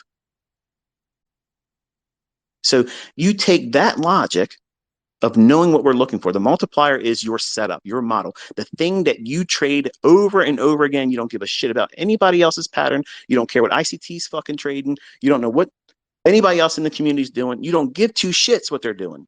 You found your setup, your model. What does that look like? Well, I just showed you one the other day. I gave you a breaker that I thought was going to be, something I can watch and see it melt down. If it would have broke through, then I would have used a fair value gap and I would have done something with that trade. But I told you to wait to the open and what? In 15 minutes. And in that time period, waiting, I saw what I was looking for wasn't going to pan out. And if I have a time limit or a filter on saying I can't engage at 9:30, I got to wait. I can't get in ahead of 9:30. I have to wait. Why? PAL. And we are 2 days away from CPI. And it's treated much like what? Non-farm payroll. So you have to be very, very diligent about keeping your level of frequency and trade and engagement limited. Be very, very selective on what you're trying to do. Because these market conditions you watch today is generally what you see coming into CPI. Big money starts sitting still. And the algorithm will paint sideways, run small little shallow runs above highs and lows intraday, and just look aimless like Eurodollar. It's still doing something. 2, 3, 4, 5 handle, pip moves. But that's not what I want to be trading. Can I go in there and do that just to prove it to you? Yes. But I want to teach you the right way of looking at a market that's really moving. That's where I'm taking your attention. And I've been there for months. That's index futures right now. And Forex might get crazy again. And if it does, I'll migrate right back over to Forex. But right now, the risk is too high for what it's giving out. No, thank you.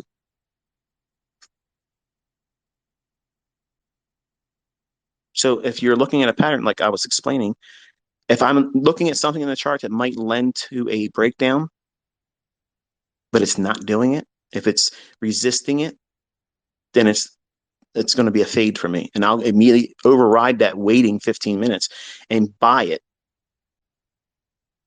and accumulate my position in that breaker that would otherwise be what? A premium array that I would go short on. If it's rejecting that. It's saying, no, I'm not doing that. Then I have to do what? I have to concede and say, okay, I was wrong in my analysis by having that on my chart. And then I have to do what? Either make the decision to do nothing, stand on the sidelines, or reverse. So that's what I did. I went in, I built up and accumulated a long position inside that breaker, showed you the balanced price range. My stop loss was not going to be affected by it. And I trust me, my ego loves the fact that you're all astounded by that. But I have so much other shit that you're going to see this year that it's going to make that look like nothing. Okay, that's nothing. You're entertained by that. And that to me is fucking crazy because I am going to show you shit that Tony Stark's going to wish he fucking had his hands on. Nobody has the shit that I'm bringing this year. And I'm going to dazzle your ass. And it's going to be so much fun. It's going to be, like I said, my victory lap. And I'm going to be waving as I go out in December. All the receipts will be there, and you'll have all the experience walking with it. You saw me reach for a target, simple little fib projections and time. That's all that was. And I was 1/4 of a point, one tick off the high. And that pisses me off because I thought for sure I was going to nail the actual high. And I was off by one tick. And then it collapsed and went back down into take out the low, which I said was the balanced price range. Which you're probably wondering, okay, how did I know it was a balanced price range that later on became a range that could have been taken out? Everything I just outlined. If it looks like a sell and it's setting up a sell and it's rejecting it, then it's going to do one of two things: go consolidation, which I didn't see that happening. Because why? Pal, the effect of him talking. Traders are going to be reading into that bullshit. I don't even know what the hell this guy says. I don't ever care what he's saying. I don't care. I don't ever read those fundamental data. I don't read any reports. I could give two shits about what they say. I don't care about that stuff because price is going to tell me everything. Because price is manipulating the minds and influencing all the decisions in every trader around the world that doesn't know what the fuck they're doing. And that's how I was able to look at something. I was ready to do something. And I was like, nope, that's not happening.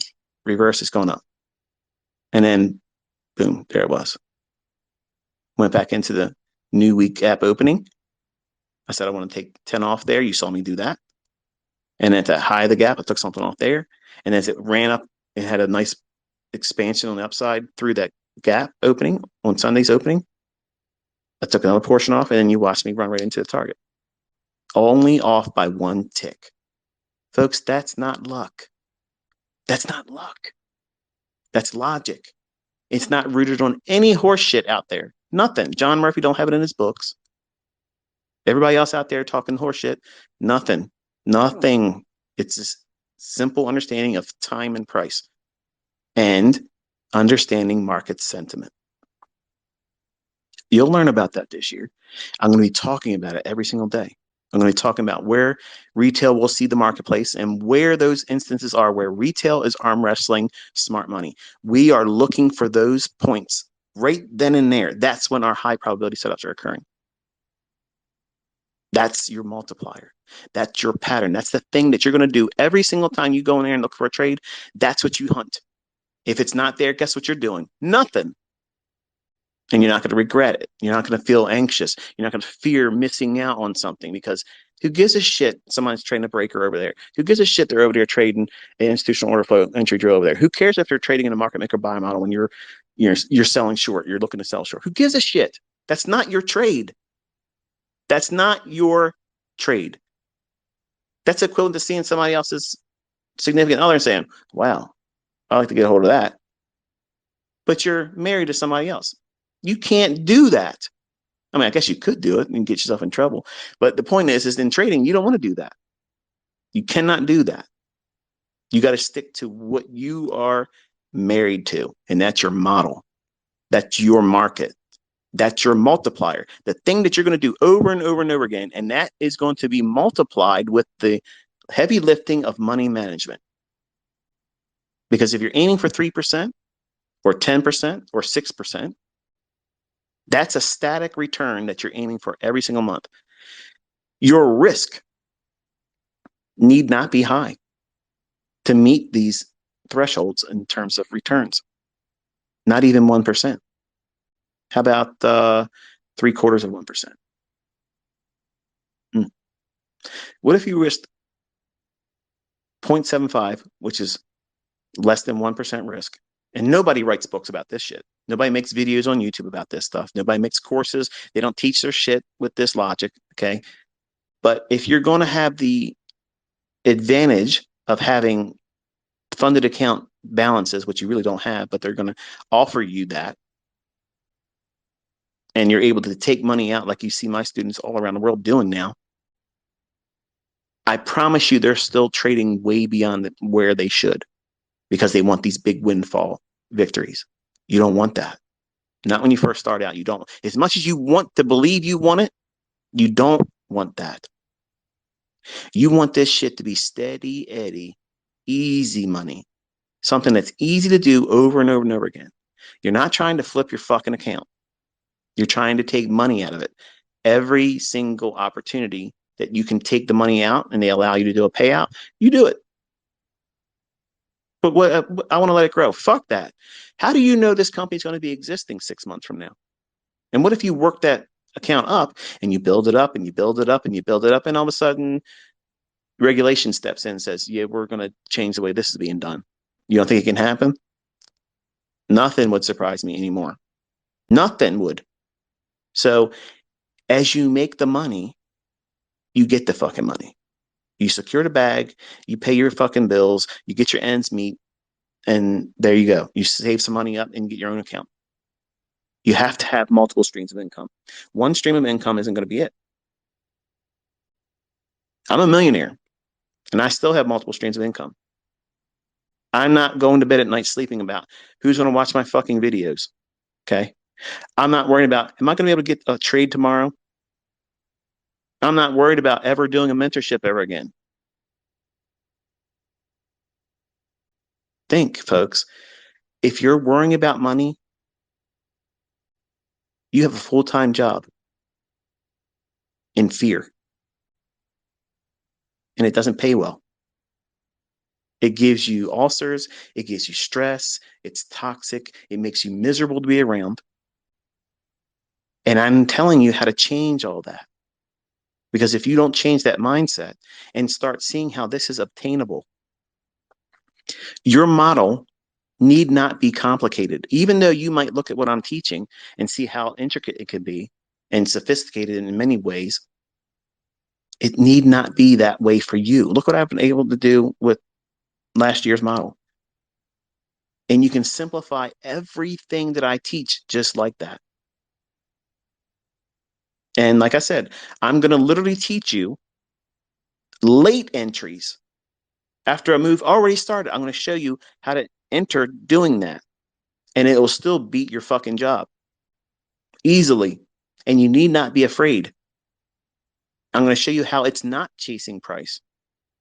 I'm going to show you the contrast of what chasing price is and when it's not chasing price, but still offers you a low risk, high probability entry.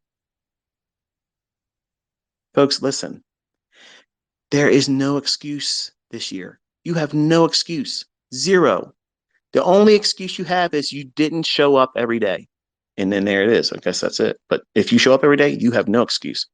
I'm going to lay it in your hands. You're going to handle it.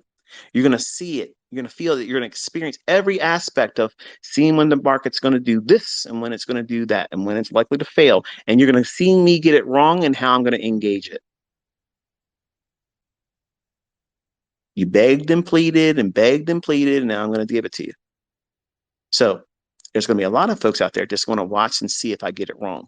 That's fine. I want you to go into this with the intent that you're learning how to do this. And you're also going to see how often I get wrong. How often do I get it right? How often and how precise is what I'm going to show you and where the market goes? That can't be faked.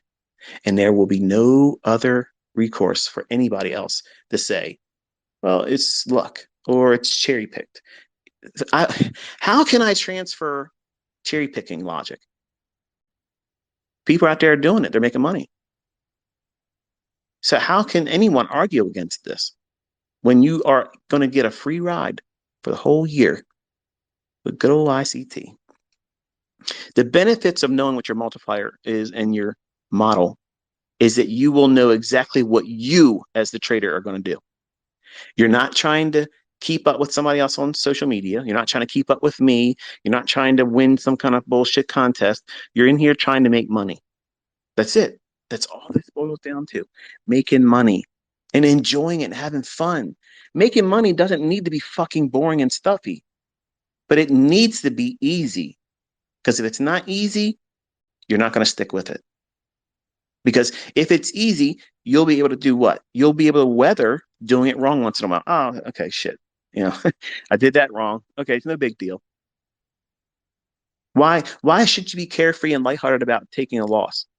Because your model, your multiplier, will still fucking work.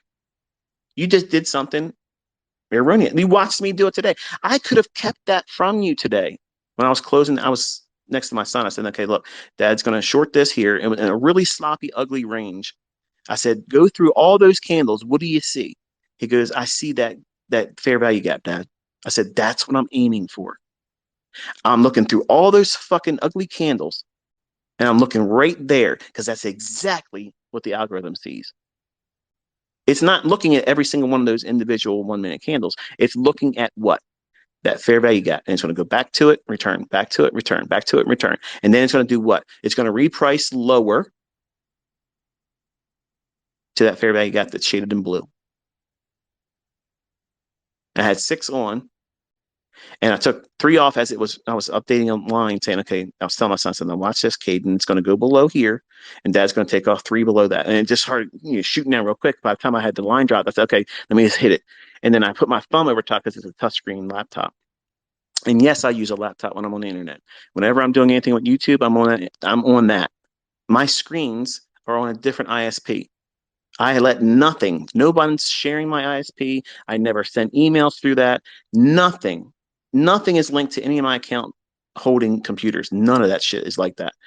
So, yes, I use a laptop and my screen's touchscreen, and I have my thumb on the upper left hand corner on the hot buttons for buying back the short. So, when I tapped the first time, it was already set to cover 3 of them. And then I hit it again and covered it. And then I was moving the screen and then I'm bumping it one more time. And it ended up putting me long 3 contracts. So I turned to my son and I said, okay, look what Dad just did. I'm in the position, covering it, and then I hit it one more time. So now, right now, if it keeps going down, Dad will lose. So I have to do what? How do I fix this? So you're watching a sped up version of it, but I'm giving you the dialogue of what I was telling you at the time. I type it out for you in the recording nonetheless, but I said, right now, I'm net long in a position, but by error. I'm not trying to profit, but I've done something as a human that was not correct. So I saw this a couple times in the tweets too. They're like, but you just got done telling us if it was a mistake, we should get out right away. Yes, that's you. You don't know anything. So to keep the market from crushing you or beating you up and making you feel like a fool, I've done this a little bit. I've been to this rodeo a couple times, so I know what it feels like to be doing it. And if I make an error like that, if it's feasible for me to do it, I will fancy dance and finesse my exit to cover the costs. Now, I've done that before and it has handed me my ass. Now don't get it wrong, okay? Because I've done this and it's been ugly. But because I'm ICT and I got a little bit of a fucking ego, I'm going to show you, and like I showed my son, that's usually what I'll try to do. Unless it's really a fast market, which it wasn't today. It was just a really, choppy, just doing the normal bullshit of a consolidation market.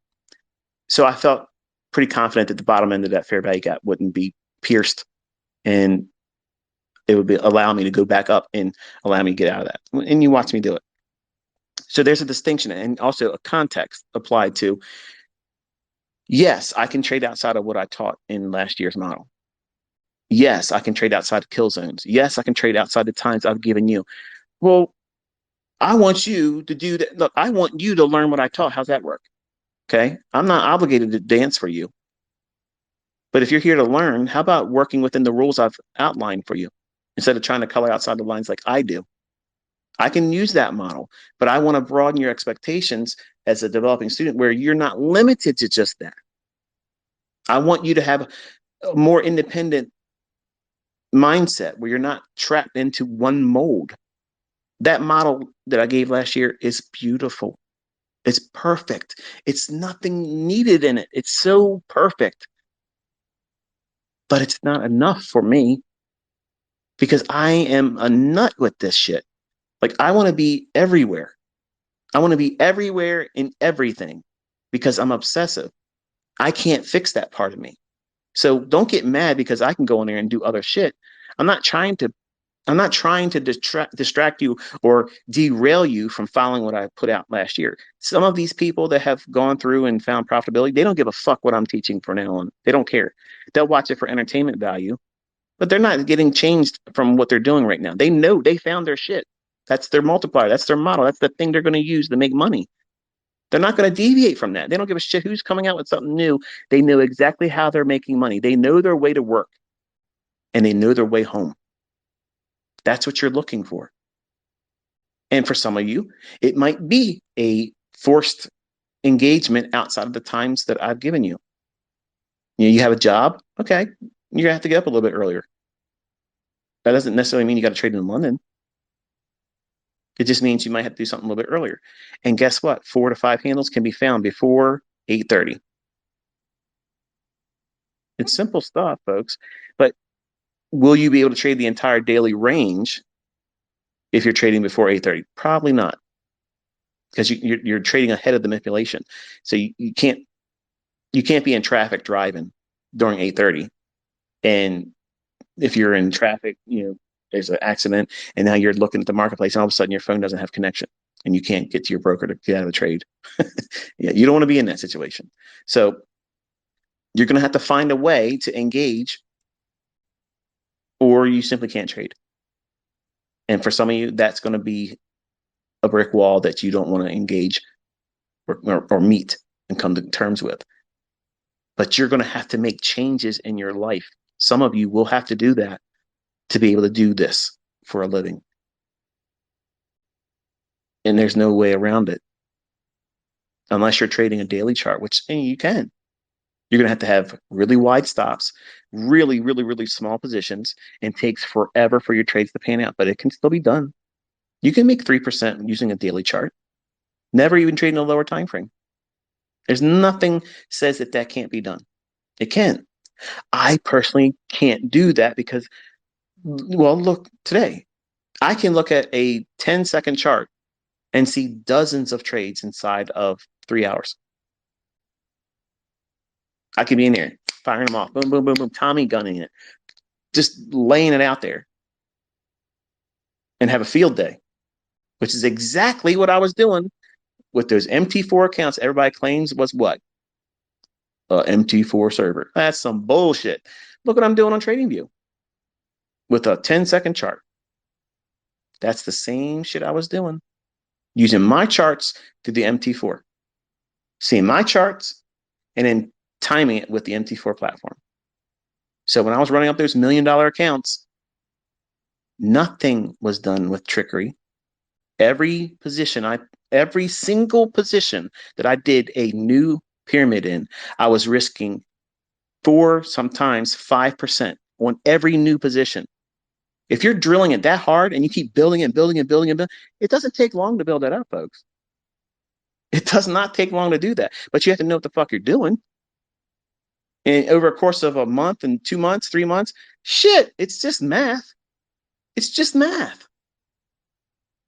But for some of you out here, especially Goldman Sachs alumni, you couldn't accept it. Too fucking bad. Sucks to be you. But you're all going to get a taste of all that fun stuff this year.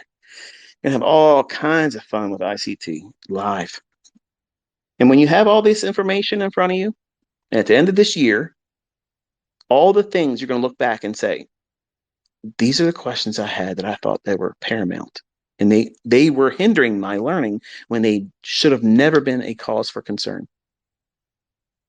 You're going to know exactly how to go forward without me. You won't need to watch my videos. You won't need to come back and see what I'm talking about. You won't need to have a handheld experience with me.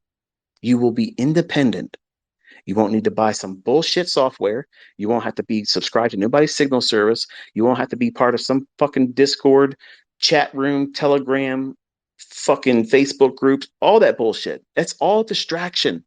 You want to be living your life, not chained to social media. Fuck social media. Fuck Twitter. Fuck all of it because it's a drain. And once you get to that point when you can sit back and say, okay, I know exactly what I'm doing. I know what I'm looking for. I know when I should not be doing it.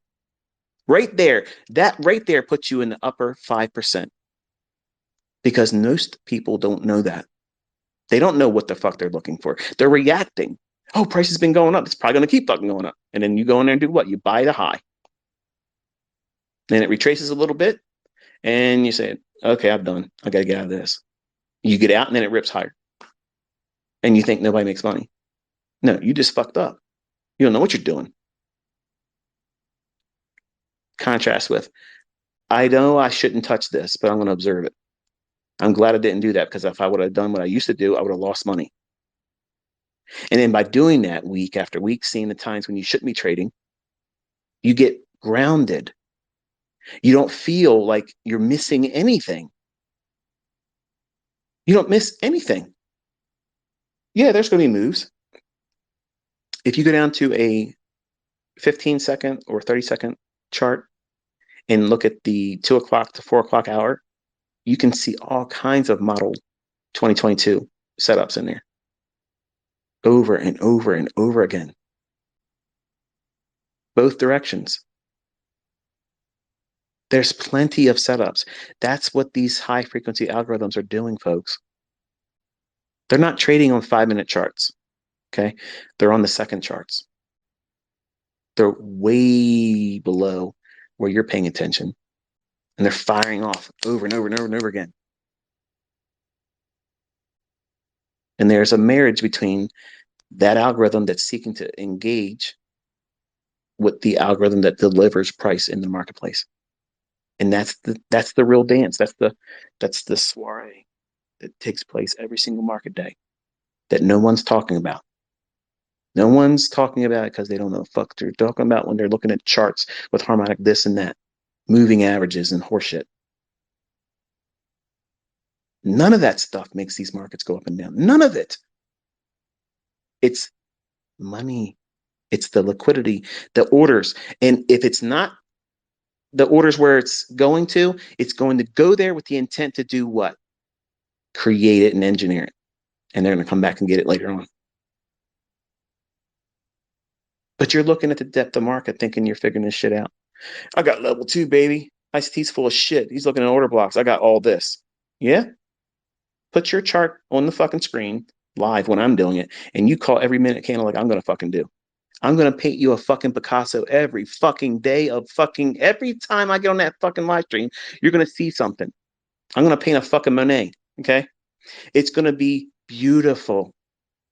And I'm going to choke you sons of bitches that doubt all this stuff is algorithmic because you're going to have nothing to say. Nothing. And you're all going to be converts by the end of the fucking year. Okay. You might be secretly converted, but you're going to be converted.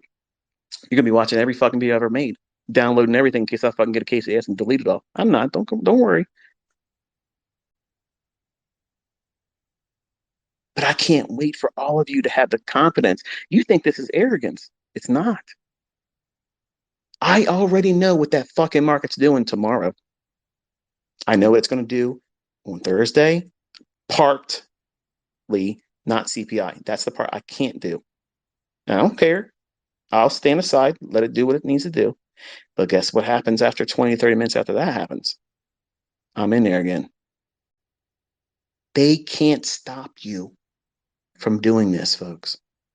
Until they turn the markets completely off, they shut the show down completely. There is no way they're going to stop you from doing what I'm teaching you. There's no fucking way they can. That's the understanding you get. Once you see what it is I'm teaching you, there's no fucking way that they can stop you from doing this.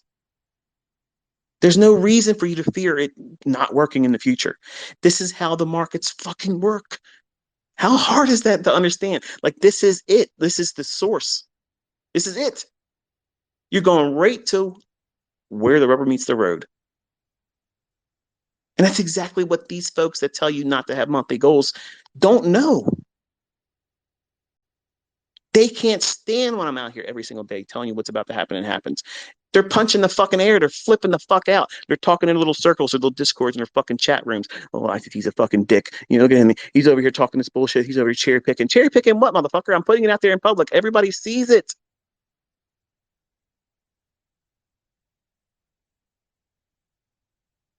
And when you have this skill set, you're going to feel exactly what I feel. And some of you that are weaker and younger, you're going to do the same shit I did when I was 20 some years old.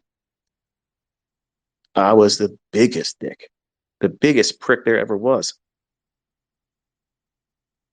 And you can hear it sometimes. It's still in me. That young man still likes to raise his head up once in a while.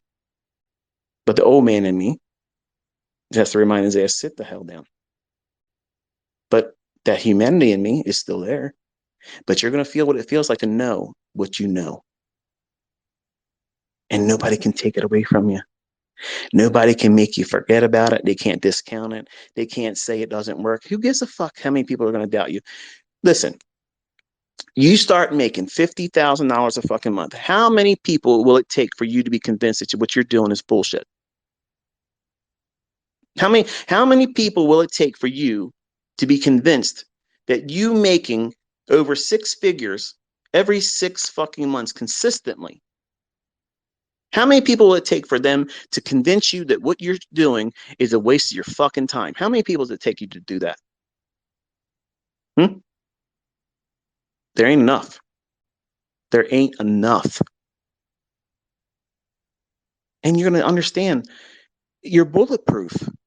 Who gives a fuck who likes you and doesn't like you? Who cares? Is it going to change how you sleep, where you sleep, how you eat, how you raise your children? No. What you do with your money is your fucking business. You don't owe anybody an explanation what the fuck you're going to do with your money. None. But they're all going to tell you what you should be doing with it, what you shouldn't have done with it. So don't even invite them into the conversation.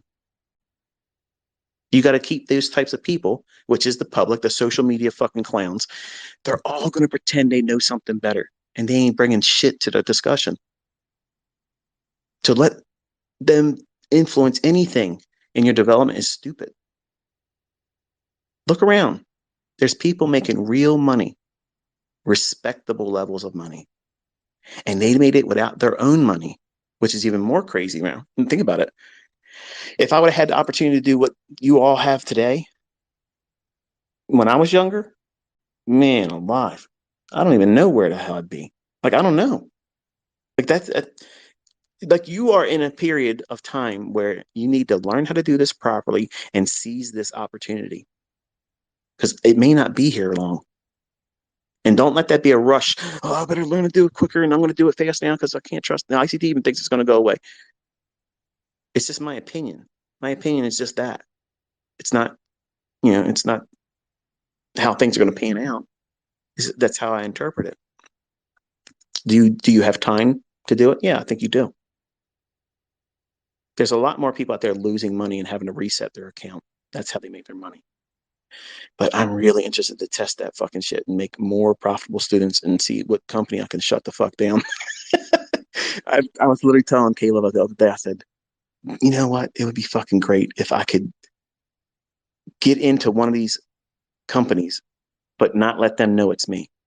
Like, I don't want to be known because right away, it's going to be like, oh shit, ICT's here. They'll let me in the door because they want to copy everything I'm doing. But I want to go in under the radar, right? And this is what I was telling my son. I said, I go under the radar, go in there, make a little bit the first month, shit myself the second, third month, bring it down, do like a 50% drawdown, and then creep back up, and then go up, $250,000, $300,000, and then lose half of it because that way they feel like, okay, they're gonna blow their account. Just give them time, and then run that bitch up to like $3 million and see if they'll pay out. Like, honestly, like, I don't know if they could do that? Could they cash that check? Because honestly, that's exactly what I was telling Kayla the other day. I was like, I'm so tempted to do that shit in 2024, just the under the radar, just like, yeah, this is, try it. I'm just watching. I don't know much about the prop firms and the shit like that, but that's exactly what I've been contemplating. Because once I'm done teaching, I'm going to be doing my own personal shit. But that doesn't mean I'm disappearing off the fucking planet. I'm going to still be on YouTube and doing stuff, just not to the degree and level you're seeing now. But I have a lot of things I want to look into, and that's one of the things I've contemplated doing. But I think I've covered pretty much everything here. I got to go through my notes real quick here. Um, yeah, I think I did. I covered everything I wanted to talk about. So, in short and in closing, I didn't think I was going to be this long, to be honest with you, but I'm feeling better. I'm glad. Thank you for your concerns and your sentiments shared. You need to have a goal, and that goal needs to be realistic. Notice I did not say 50% a month. I didn't say 30% a month. I didn't say 20% a month. I think the upper echelon of consistently profitable and realistic rate of return per month is 10%. As you get higher up in your money, you start using big sizes and large account balances and such, you don't want to increase the rate of return on a short term duration like a month. You don't want that. As you make more money, you want to gradually reduce the level of what you're aiming for, which makes your job easy. You don't ever want to create Olympic size, feats that you have to accomplish. Okay, let me give you an example. The Robbins Cup. Everybody hears me talk about this stuff, and this is why I tell everybody that if they have shit to talk, go over there and do it. I want to see you do that. Okay, and they don't ever do it. That's a real competition. It's got real traders in it. A lot of names keep popping up every single year. They may or may not win it, but they place, and I have a lot of respect for that. Every single one of those individuals that start that competition. And here's an experience for you to watch going forward for this year. They haven't updated anything for 2023's results yet. So I'm not sure, when they'll put it up, but the first time they post it, I look at it every single day. And I love studying it throughout the year because you can see the same the faces that show up initially in the first month or so, they fade in and out. Sometimes you never see them again. Sometimes they'll fall off and they'll come back. Some of them will fall off and come back and then get really high up there because they're pushing harder than they need to. And everybody, I'm sure, when they first sign up, they just want to win it. And then something happens when they get in there. They feel like they got to do more and more and more and more and more. When really they should be just doing what I'm showing you here. Doing something consistently over again, over again, over again, and stopping. And if you watch if they draw down, their drawdowns are going to be huge because they're doing everything I said in this discussion tonight. When they have a losing trade, they're trying to correct it right away. They want to put an eraser on that mess up, trying to keep the level of performance at its highest. That's unsustainable. That part of trading is unsustainable. Nobody can sustain highest equity amounts. I have drawdown. Everybody's going to have drawdown. Okay. If you're going to be trading competitively this year, the worst thing you can do is to believe that you can hold on to your highest threshold of performance. That's the pitfall. That's the trap. Okay. Every other trader in that competition and any other competition like it is going to be balls to the wall, always going in there trying to do the best they can and trying to fix any errors as soon as they have it. That's where you do it differently. If you get knocked down, stay down for the day. Everybody else is going to be having those same things happening to them. That losing trade, that drawdown, that one trade turns into 3 losing trades, and now you're down 5%, 10%. That's completely avoidable. Going to full max loss days, that's completely avoidable. You're not impressing anybody by doing that. In fact, you're doing the opposite. You're showcasing a lack of discipline, and you're showcasing complete recklessness. And if you're trying to be a champion trader, you're trying to be a championship contest winning trader, your goal is to preserve capital first, because the understanding is everybody else is going to shit the bed eventually. That's what happens you all hear me talk about it, and everybody's like, why does he always talk about it? Because it's amazing to study the psychology behind it. Like you leave this as a beautiful illustration of what goes on through a trader's mind.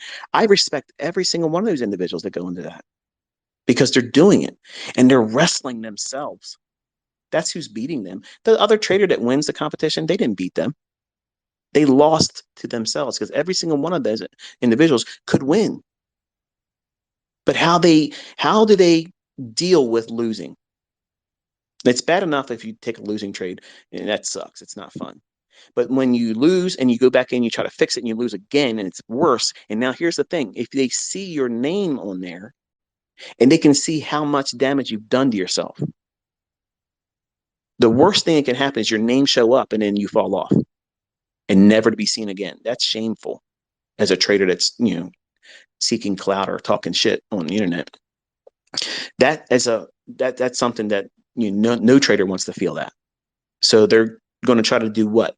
Race to the top of the mountain, be the first one there, and then they'll take whatever comes after that. And what happens is they'll get up there for whatever reason that gets them to the highest point on that competition leaderboard,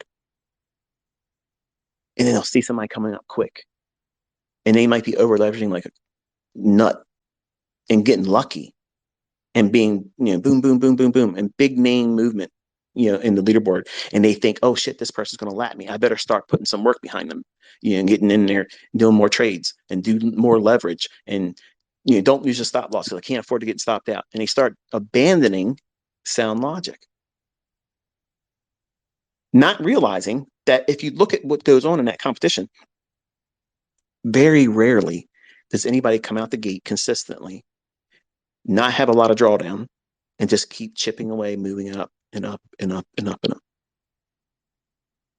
Nobody does that.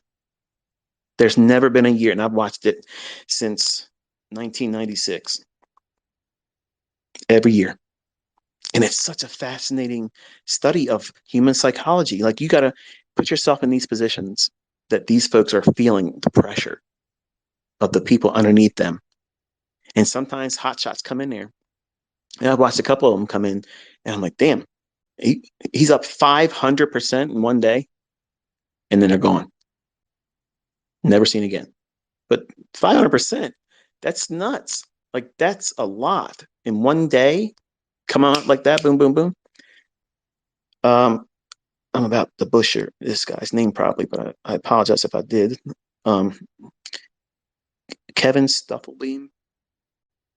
He was doing really good, like a year ago, and he had the second highest rate of return on the Robbins Cup.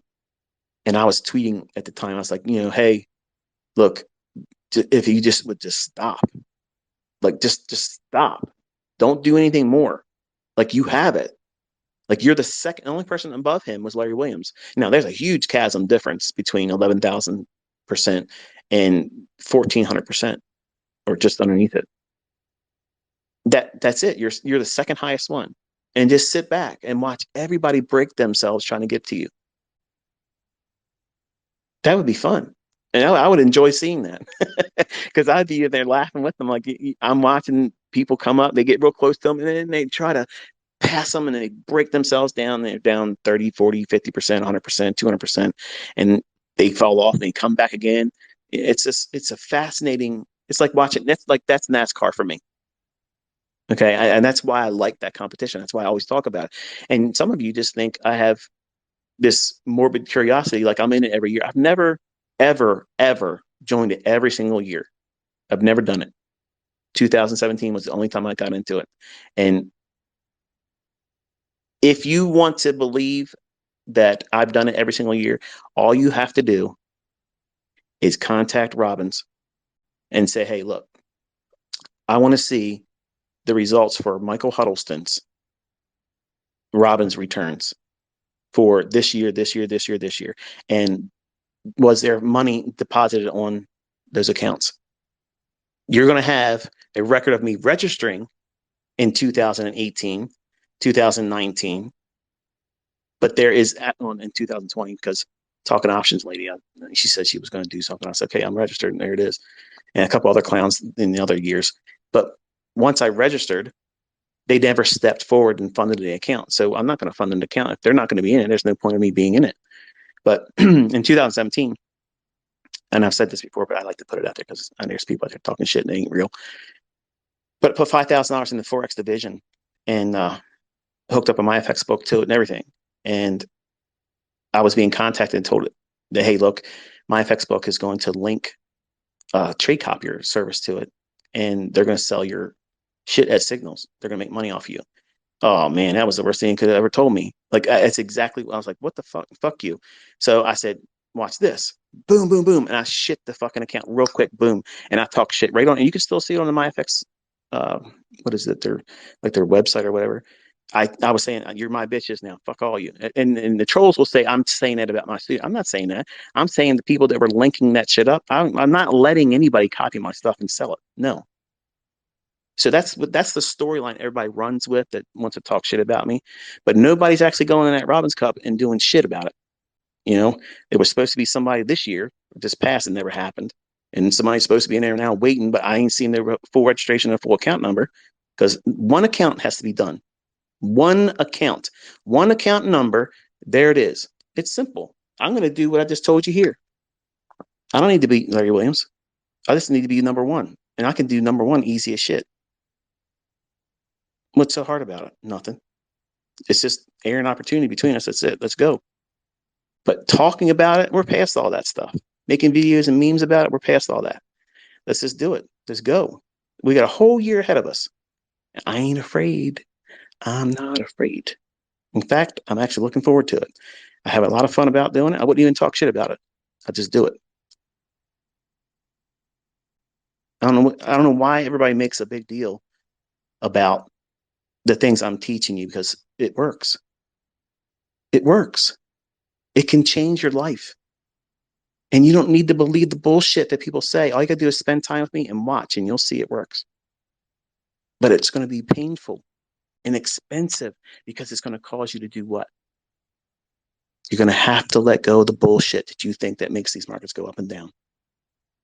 And you're going to have to deal with the repercussions of everybody saying you're in a cult. You're one of those ICT cultists. You think there's an algorithm. You think this, okay. If you think winning consistently, knowing what the market's likely to do better than anybody else is a cult, okay, I'm in a cult. Whatever. Call it whatever the fuck you want to call it. I call it winning. Okay. I call it doing it correctly and not having any issues about it, no anxiety attacks about why my system is probably going to fall apart. What settings do I have? What indicators do I have to have? All those problems that traders bring into this equation go away when you take all the bullshit out of it. It's just the price. And if you know that these certain things repeat every single day, a stop hunt will occur every fucking day. That's one of the exercises I'm going to put you through this year, starting in February. I'm going to tell you to go through your charts and annotate every single time on a 1 and 5 minute chart how many times a stop run occurred and where it was and what time it occurred. That's a study in itself. By doing that, that's a back testing study. But how do I use that for an entry? By doing that, that gives you targeting and entry perception that you can't see until you do that back study. There's lots of things you can back test and study that has nothing to do with going into the market and supposedly doing an entry pattern. The entry is the least important thing. In your notes right now for today, January 10th, 2023, write this out in bold letters. The entry technique is the least important factor and consistently profitable trading. Underline it, highlight it. Every single day that you go into your studies, you open your study up with that. You say that like a motto. That's your mantra. The entry pattern is the least significant factor in consistently profitable trading. It doesn't feel like that would be true, is it? It's like you all think I got to know how to get in because I got to have a small stop loss. I got to do 2 pips because everybody on fucking Instagram is doing 2 pip stop losses and they're getting 200R, but they're still trading nano fucking lots 3 years into it. At some point, you got to call bullshit, folks. At some point, there's going to have to be someone that stands up and says, this is a bunch of bullshit. Because if these young men could be doing 200R trades and using 2 pip stop losses, let me tell you something. That's better than me.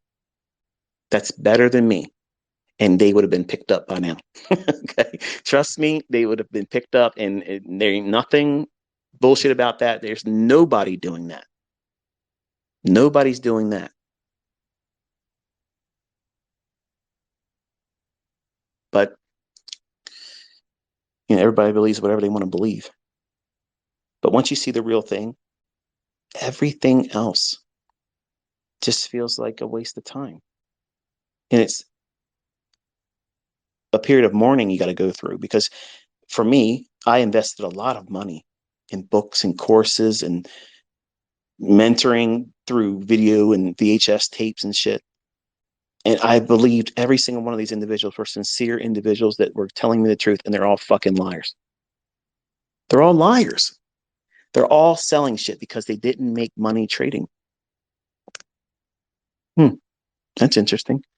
I was not charging for a long time. Then I did charge because I was pissed off when people were selling my free stuff. And then to prove that I don't have to do that, I stopped selling. And now I'm teaching more fever pitched than anybody else out there, whether they're doing it for free or for money, because I love doing this. This is how I did it before. On Baby Pips, every fucking night I was making a video. I was in the forums typing up all kinds of fucking essays because I love doing. I have so much in my head. I got to get it out. I have experiences. I have knowledge. I have wisdom. And if I die and I don't share it, I feel like it's wasted. So I'm like a fucking fire hose. How many times am I supposed to stop in this discussion? Right. And there's no ad revenue. We're just talking like close friends would. Old high school chums that, hey, man, I ain't seen you in a while. What have you been doing yourself? Oh, I've been doing this. You want to learn how to do it? Oh, yeah, show me how to do it.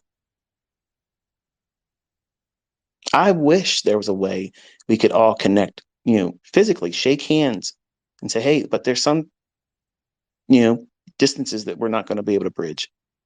And we have to do it this way. And it's more efficient this way. And it feels for many of you like one-on-one, like I'm talking to you. When I have my sons and my daughter's face in my mind when I'm talking.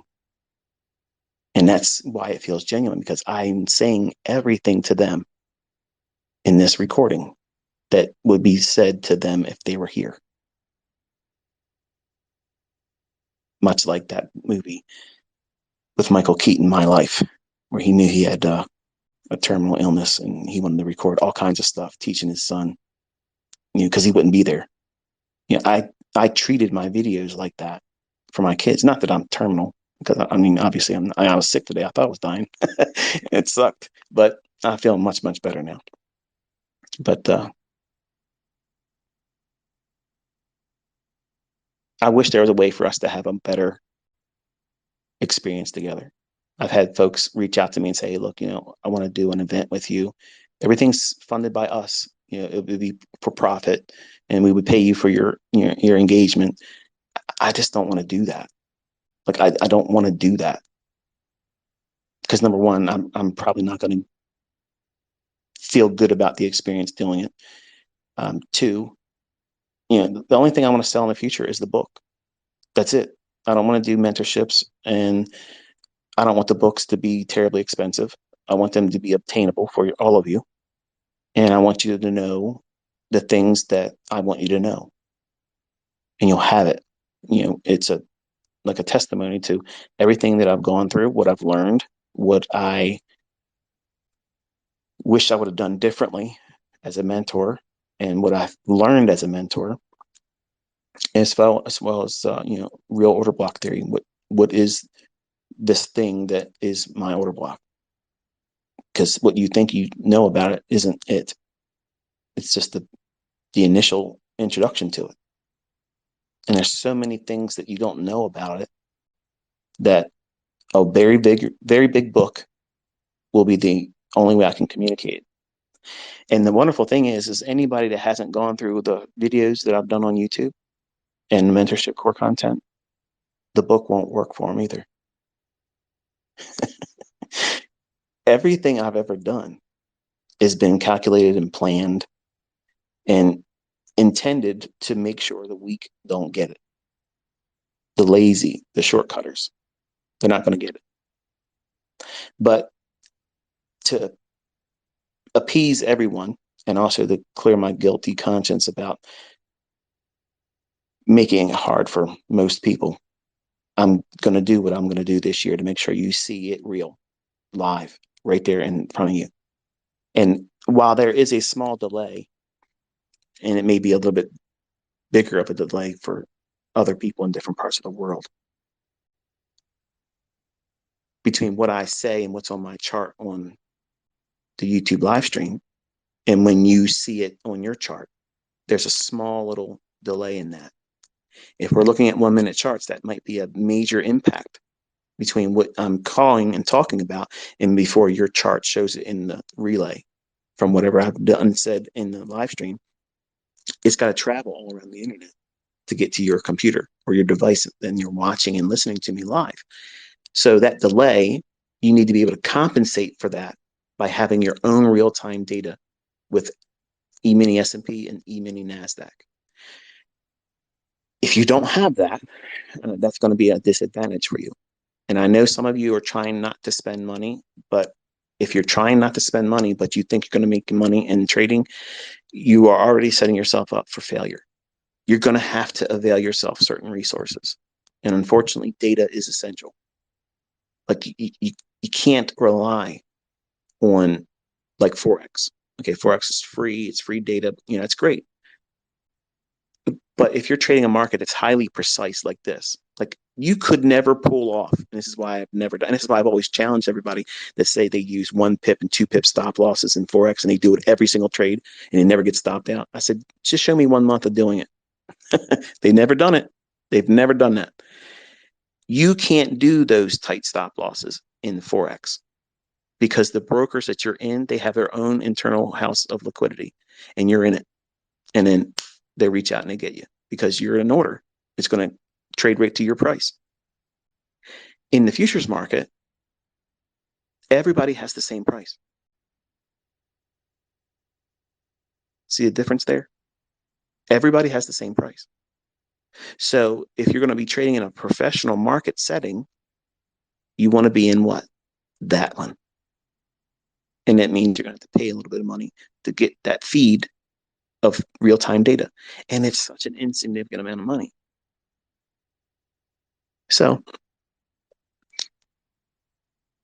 I know a lot of you are in impoverished nations and you're trying to learn this so you can do better things and climb your way out of that. And that's commendable. And I have students who have done that.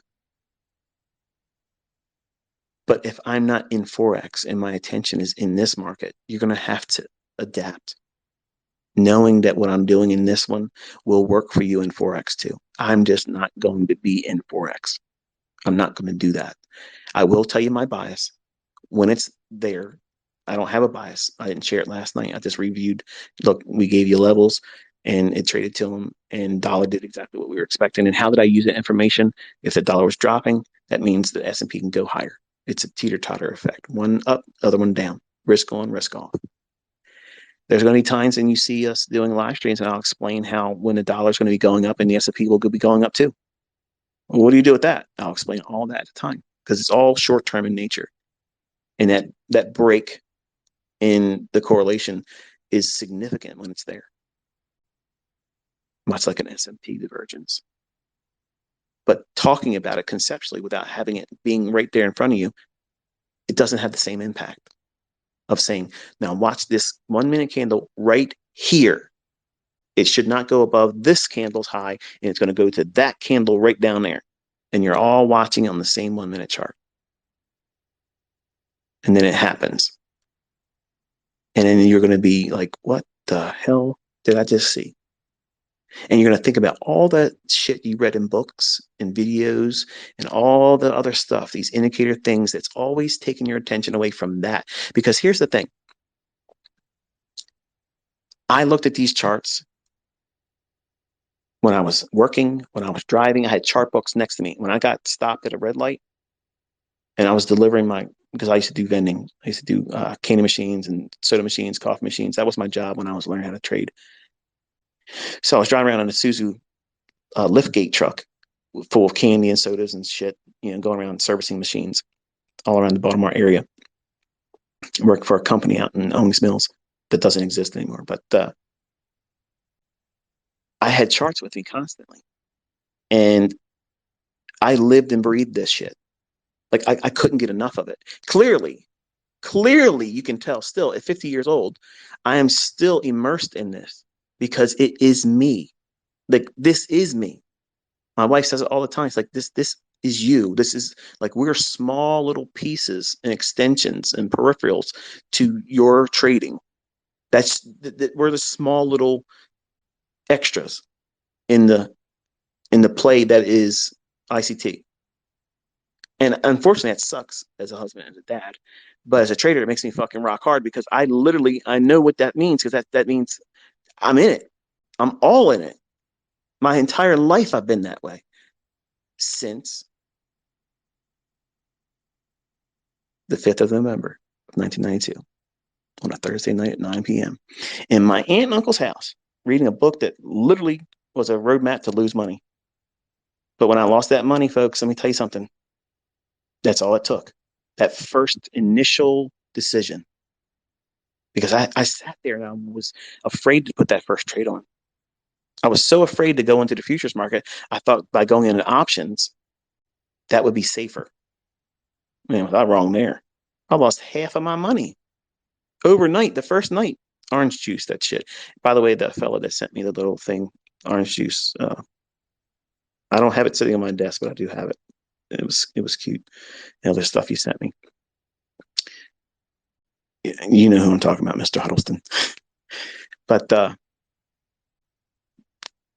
this fear that you probably have when you finally get your funded account, that first trade, the easiest thing you can do is put the smallest leverage on and flip a quarter. If it's heads, just buy something. If it's tails, just sell something and get it out of the way. Once you pop that cherry, not to be crude, but you just got to just do it. You just got to let it happen. Whatever the result is, you've done it, because you're going to be so afraid of that first trade and you're going to make it more than it really is. And the longer you wait to do that first engagement, the more psychological impact it's going to have when you do take it. So as soon as you get funded, or whenever you open up your live account, the very first trading day, flip a quarter. There it is. And that quarter that you flip, keep it at your trading desk, because you're going to need that quarter again in the future. When you just feel like you need to have something to distract you from wanting to get out of your trade, flip that quarter. Stick to the fucking rules. You have to distract yourself, because that's what indicators do. Indicators are going to distract you from price. It's going to distract you from looking at what really is going on. Because if you always are looking at indicators, this is why this shit has never been observed by anybody else. Because they have constantly been bombarding us with what? Something to look at, a red herring. Put these triangles over your chart, and we're going to call it harmonic. Ride the Elliott wave. Everything's supply and demand. Like everything else is supply and demand. No, these markets don't work like the fucking grocery store, okay? This is totally different. This is absolutely totally different. In the grocery store, we might be paying a lot more money for things today, but it's not a ruthless cutthroat business like trading is. There's nothing like this. And when you get involved in it, you're either going to fall in love with it and fall head over heels over it. Even if you're not profitable yet, you're still going to love it. If you feel that way, I'm going to tell you something.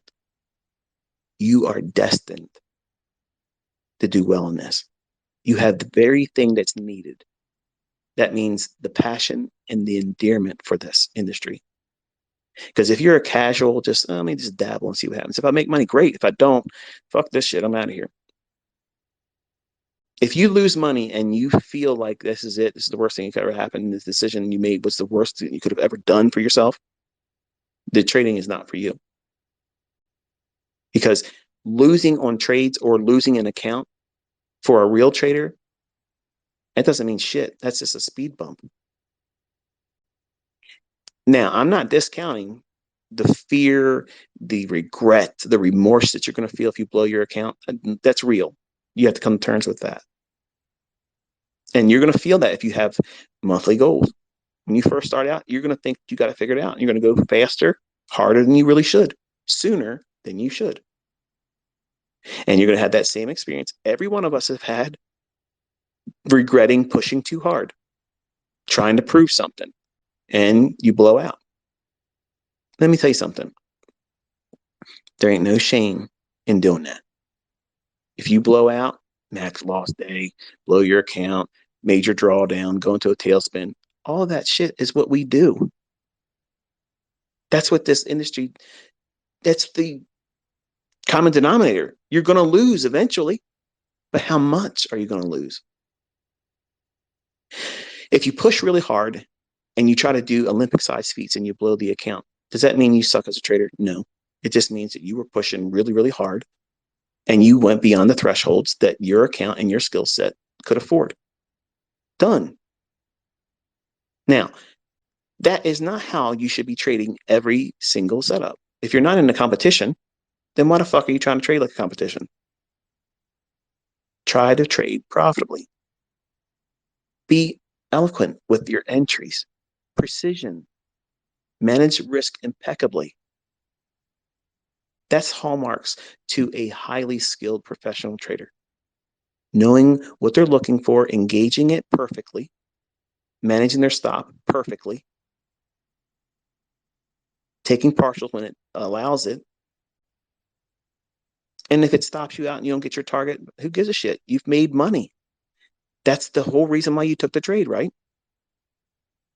I mean, nobody's in my community saying our targets are the only ones we got to have. Like, when's the last time you watched me do a full pull? I can do them on every single one of my trades. Anything that I execute on, I can do a full pull. A full pull is we knew not taking any partials. But I'm teaching you by example, this is what you want to look for because you're learning. See, you're going to get in trades early, sometimes late. You're going to do this shit wrong. And that's all part of this. It's all normal for you to do that and fail. That's normal. Everybody does this. And you learn from those experiences. You don't learn from making money. You never learn from making money. The only thing that shit does is make you more hopped up to do it again quicker than you should. You're going to rush back in. And the lesson comes from you not doing what you feel like you need to do when you make money, which is go back in right away because that dopamine hit, it wears off fast. Especially as soon as you take your win to the social media and nobody gives a flying fuck, you're going to feel like, oh, it wasn't big enough. Let me go in there and do more. I got to do 500 contracts of the E-mini S&P or US 500 because then they'll pay attention to me then. ICT will like my post if I'm using $1 million leverage in my pound dollar trade. If you're using unrealistic expectations in your trades and you're using exorbitant leverage, its chances are I'm not going to like your post.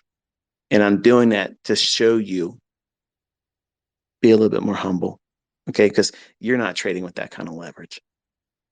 So don't do that. I'm not impressed with those demo profits. I'm impressed with the person that shows precision. Their stop loss is there. They're recording their entry and exit. I love that. And my students do that. I don't like the screenshots of the fake arrows and the typed out how many contracts you're getting. You can tell you when you do it. I can see it. If I can see it, I know everybody else can see it. I'm not going to co-sign fraud. And some of you want to see me like your post. So that way it makes you feel good that your dopamine hit. Instead of doing the work, seeing it pan out in your own charts, you won't need me to like your post. You won't need me to reply to your post. And I appreciate all that adoration, but it's needless. I'm not a fucking king. Okay. I'm not a goat. I'm just a 50-year-old dude that has worked his ass off, and I couldn't do it until I was blessed with it. And I'm doing my part to keep it up. So don't make me more than I really am. But you have to be realistic when you do it. Don't be fake about any of it. If you lost trying to do something, be honest and share it with the community. But don't talk in defeated language. Oh, I blew it again. I'm so fucking stupid. That right there, you're anchoring that bad moment with negativity. And you're going to be fearful of that same result the next time you do the same thing you just did. And you might not get the same result, but you'll be fearful of it and you won't do it. And then it pans out. And then how you feel? Oh, I don't know what I'm doing. When I do it, I lose. And when I'm ready to do it again, I should do it, but I won't do it. And then it makes a win. And then you're going to flip flop back and forth, feeling like, I don't know what I'm doing, when you have to press into that uncertainty. Trading is a professional loser's game. Every fucking trade that we enter, they're all losers from the start. You got to cover the costs. You got to cover the dealing spread in Forex. Every single one of us has to manage a losing trade right from the jump. Some of us manage them better than others. And you have to remind yourself that you're the only one at the helm. I can't fix the shit when you do it wrong. When you steer into a tree, you done wrecked your shit. Like, I can't fix that. And you have to live with it. You got to come back from that and know that, hey, you're in good company. I've fucking blown lots of accounts as a young man. I've done that. That's normal shit. Even when I was in my 30s, I've set accounts up and I had my own algorithms where it would put orders in, and I was testing high frequency trading, and I'd set them up, let it go, and then boom, boom, boom, boom, boom, boom. Inside of 1 hour, the account's gone because the settings would be off and I'm pushing it full board. Bang, bang, bang, bang, bang, bang. I'm not doing the trading. My program's doing it. And boom, boom, boom, it's done. Well, I take that data and I say, okay, what did it do wrong? What do I have to fix and debug it? Now, if someone looked at that and said, oh, look at this. He put his account together, sat there for 2 weeks, first day out the gate, boom, shot himself in the ass. Looking at it outwardly like that, it was like, this guy took that many trades and the whole fucking account roasted in 1 day, not knowing that what I was doing was, I'm number one, I'm setting all my parameters up to see what I can do. And it wasn't a lot of money. But outwardly looking at that, it'd be like, oh, that's failure. That's a person doesn't know. I'm trying to automate something. And that failure shows you what you need to adjust and what you need to fix. So there's a lot of ignorance in this industry, especially from people that are just coming in. They don't even know how to fucking trade, but they're going to give an opinion about somebody else. You don't even know what the fuck you're talking about. You have never taken a trade in your life. And you're going to criticize other people and me? Fuck off. Get out of here. You have no idea. You have no idea what you're doing. You have no clue what the fuck you're talking about. And you have no business giving your criticism about anyone. You're still working a job. You've never been profitable. You can't even find a setup, but you got all this criticism about everyone else. That's who some of you are listening to. And you let that shit get into your head. And that's taking precedence over learning. Because if you spend time doing this, you'll see that everything else that anybody's chatting about, it's all bullshit. You're in the right place at the right time with the right person. I'm not going to hand you a bill with a credit card, swipe your this and give me your PayPal that. All this is you show up, you put the work in, Learn. It's not going to be easy. It's going to be fucking hard because you're wrestling yourself. But once you finally get past yourself and get out of your own fucking way, then you'll really start to learn. And you'll see that you've made it much more harder than it needs to be because it's all basically psychological. You're afraid of losing money. You're afraid of being wrong. You're afraid of failing. You're afraid of your fucking spouse or your coworkers or your family members, your friends to say, I told you it wasn't going to work. It's all a pipe dream. And some of you deep down inside, listen, folks, listen. It's going to get so hard that you're going to actually create the environment for that to happen. So that way it's ending all the pain. That short little momentary embarrassment around your family and friends, your coworkers. Yeah, I lost my fucking money. You're right. It's fucking bullshit. Nobody's making money. It's all fucking fraud. It's a scam. It's all horseshit. Because you don't want to endure. Because it's hard wrestling with that feeling of, what would they think of me if I fail? Fuck that. Why are you even entertaining that shit? Listen, failure is a fucking choice. That's not a guarantee. Failure is a fucking choice. Setbacks, speed bumps, adversities, that's all part of this, like anything else. Anything worth doing is going to be fucking hard. It's going to cost money. It's going to cost time. It's going to cause you to have to put more effort into this than anything you've ever done. Weak people don't survive in this industry. Unorganized, undisciplined, irresponsible motherfuckers do not stay in this business. You have to be an adult that is an independent thinker that understands there's real risk in this shit. You can lose your ass. You can have more money taken from you than you have. How's that possible? Get into a move where your stop loss doesn't get respected like a CPI number and it full on margin calls your ass. Now you're underneath where you had in the account. It's gone. The broker's going to want that money. I've had margin calls like that. It's embarrassing the first time, but you're like, oh, fuck it. The broker says, look, you're going to be able to meet this margin call today. No, I'm going to need to get to you on Monday. But okay. And then they're calling your ass at 9 o'clock in the morning. You going to take care of this margin call? Yep. Wire's on its way. Scratch yourself. Okay. It's bad. Blow your leg off. It sucks. You got to get a prosthetic. Okay. If you're going to be in trading, you got to find a way to work around it. You're going to hurt yourself in this industry. You're going to. Everybody does it. No one's walked in this and went through without any scars. We all have, if you're here still and you finally made it point to profitability, you all have these same war stories. Some of them are much more interesting than others. But largely, most of the things that you're putting yourself through are completely avoidable because you're looking for too big of a return too fast. You want to flip your accounts. You see all these fuckers on YouTube. Yeah, I flip my account this way and I flip my account that way. I've done this and I've done that. And they're only showing you an MT4 list of trades. No engagement, no management, none of that stuff. And you fall victim to that because you see everybody else saying shit in their comment section. Oh, you're the GOAT. You're a trading god. This is God-like trading. That's nonsense. And you don't ever want to be caught up in any of that. I'm going to say this. If you read the comments on my YouTube video, it's a sugar fest. And you now understand why I did not have those comment sections open. Because all of that stuff, while I love it, it feels good as a mentor seeing it, it's needless. It's really not needed at all.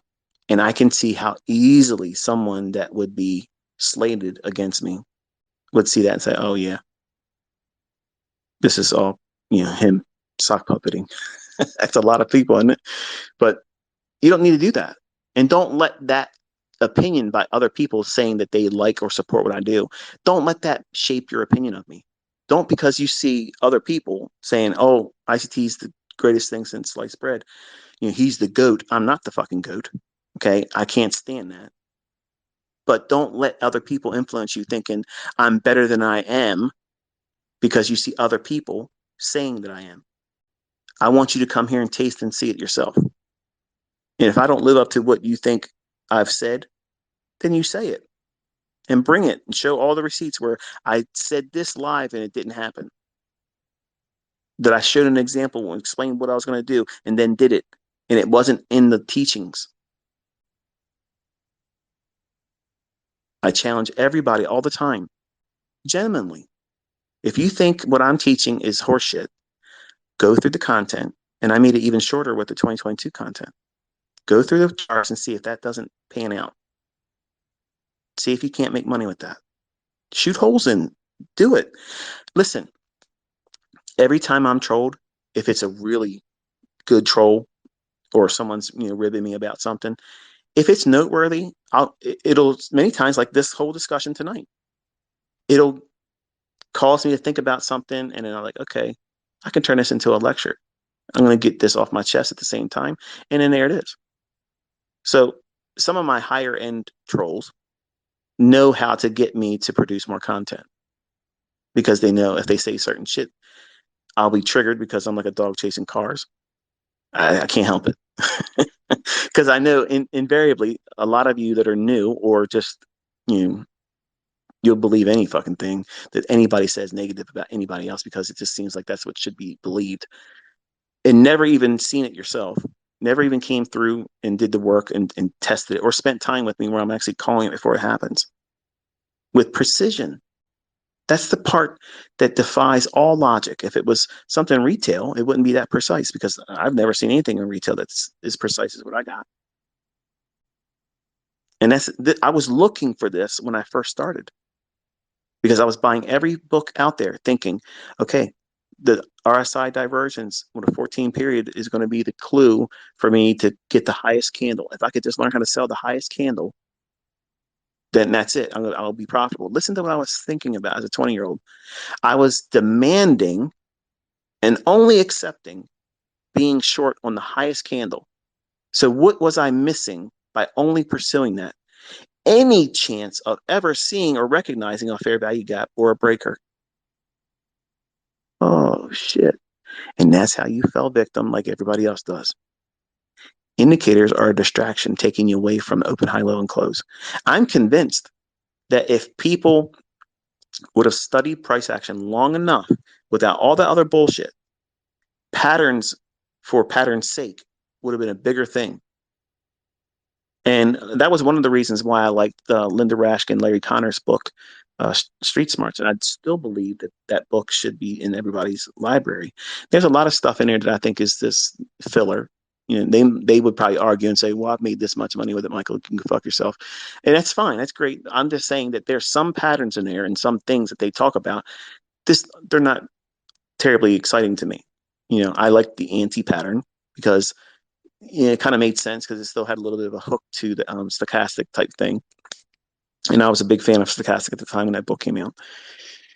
But I've had affinity for the turtle soup pattern. And while I don't teach and trade their version of it, it helped me understand the logic of how the market runs for stops. And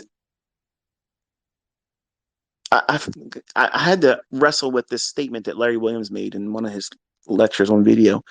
He said, there's these people. And when I played it for my son, we were in our theater about a couple weeks ago. And I said this in the last time I did a Twitter space mentioning it.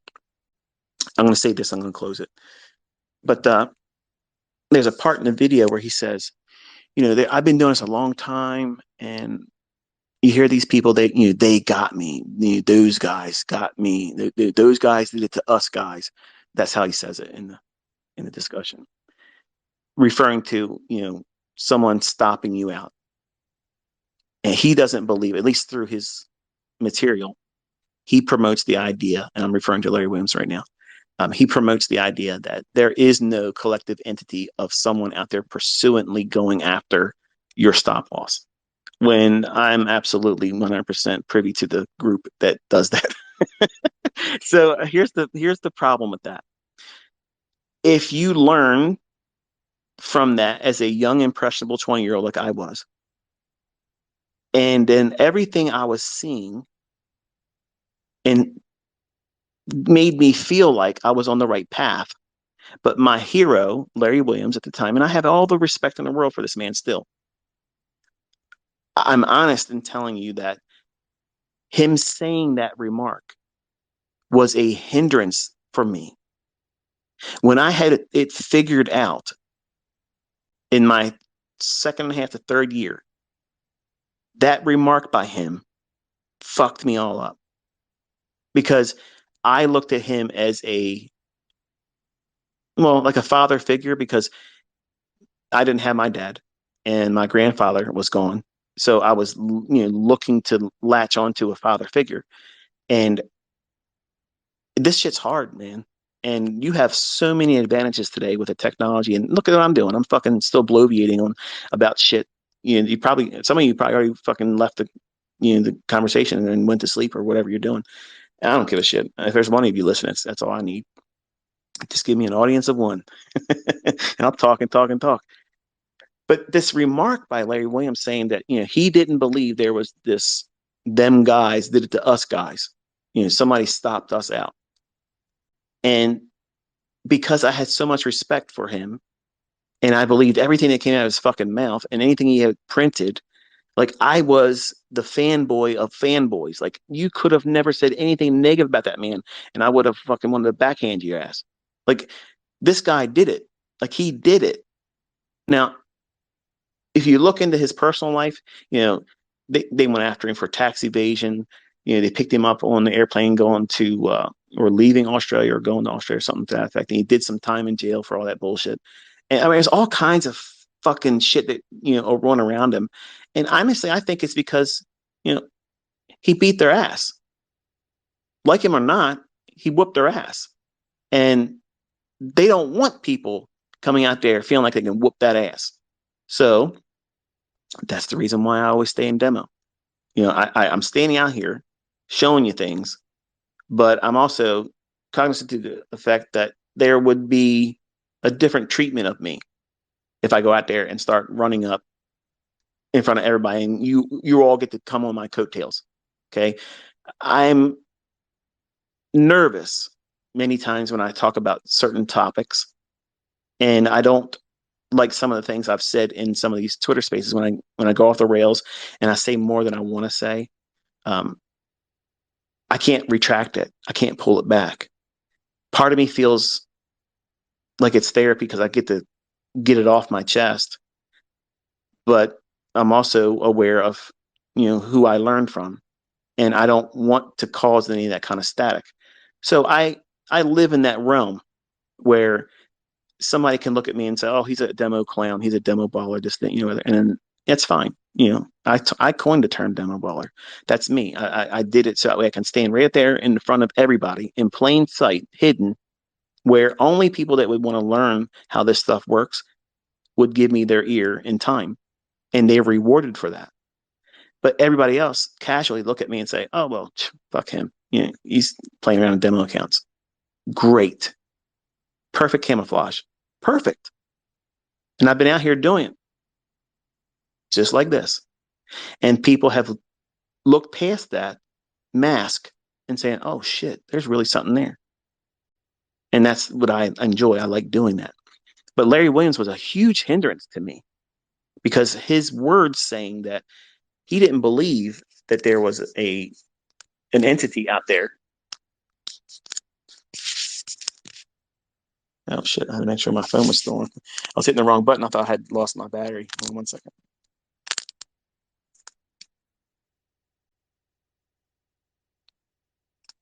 Because his belief in the stop hunt part of this industry, he said that he didn't have that view. And his excuse for that position was because he sold the high of this market or did this and that, and he'd come back with, if you get stopped out, you're your stop loss is in the wrong place. Okay. Okay. I admit your stop loss is in the wrong place if you get stopped out. That's a given. But that doesn't change the fact that there is somebody out there collectively aiming for your shit. You don't think that's happening? Because that's exactly what I'm teaching you to do. You're targeting retail stop losses. If you're learning as my student, that's exactly what the fuck I'm doing.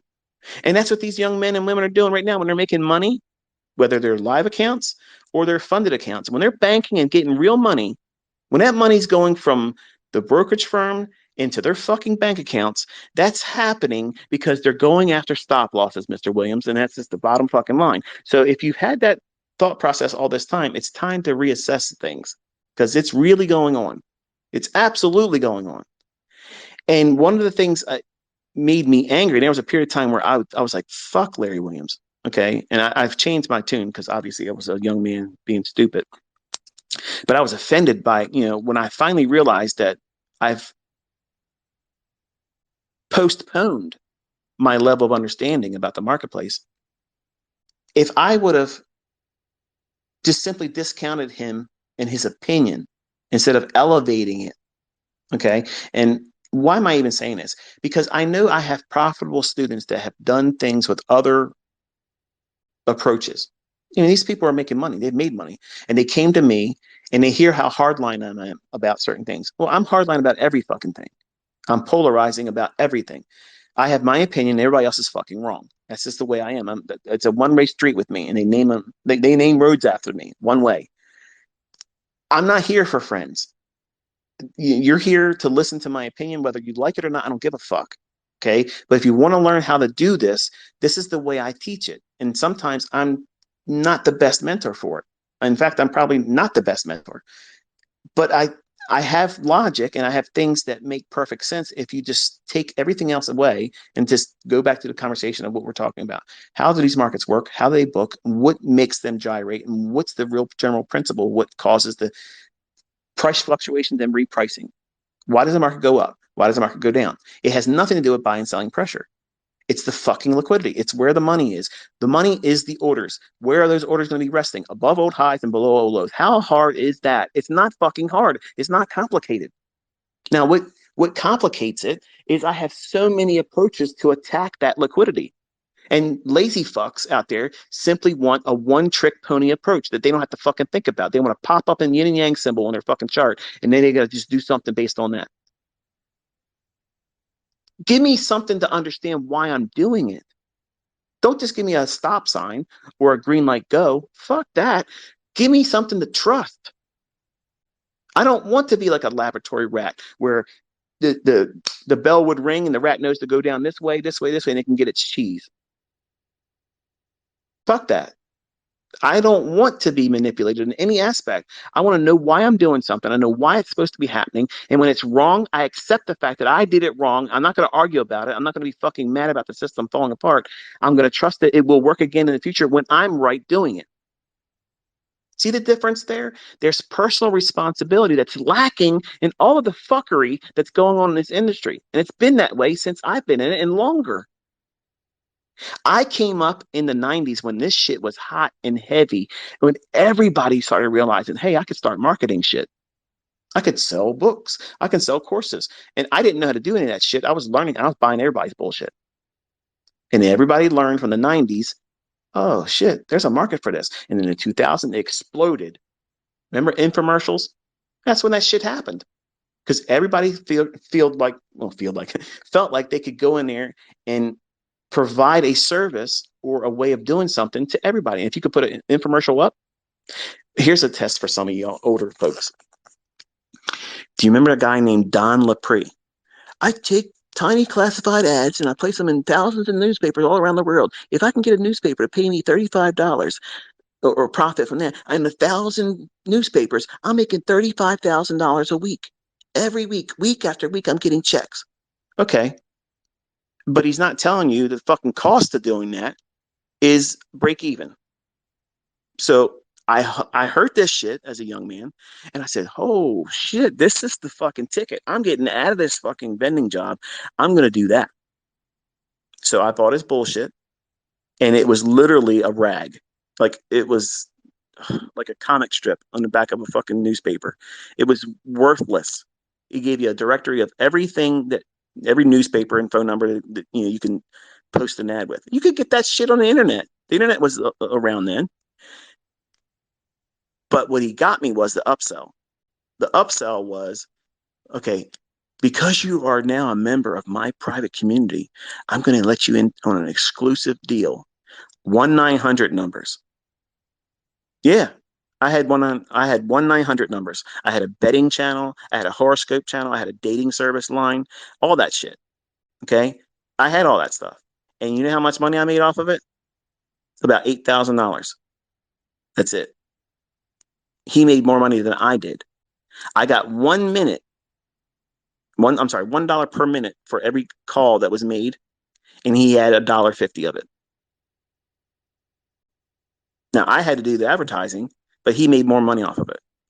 Long story short, he ended up getting arrested for some bullshit, and he cut his own fucking throat in the jail cell. That's Don Lepre. So I've done that shit too. I sold a book for handicapping horse races, and the only thing I did was I literally, as a young man, I was a teenager.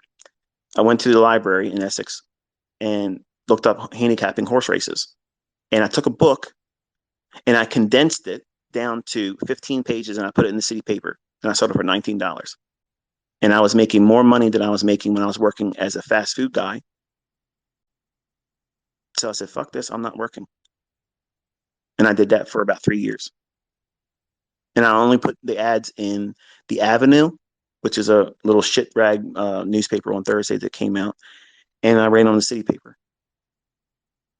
making money handicapping horse races.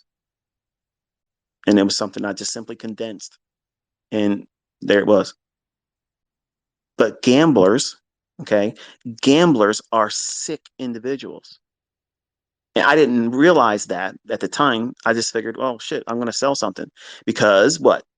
I see these people that I was working for, they had a mail order business and they literally were selling things all around the world, all kinds of shit. I'm like, wow, I want to start doing that. And I talked to one of their nephews and I said, listen, if you were going to do this, what would you do? And I don't know. I just like what I'm doing now. I just got to sit back and get the money. I said, yeah, but I don't have that. How can I start something? If you were doing it, what would you sell? He goes, I don't know. I'd probably sell like a book or something. I said, yeah, but what would sell? And here's the things that sell: making money and sex.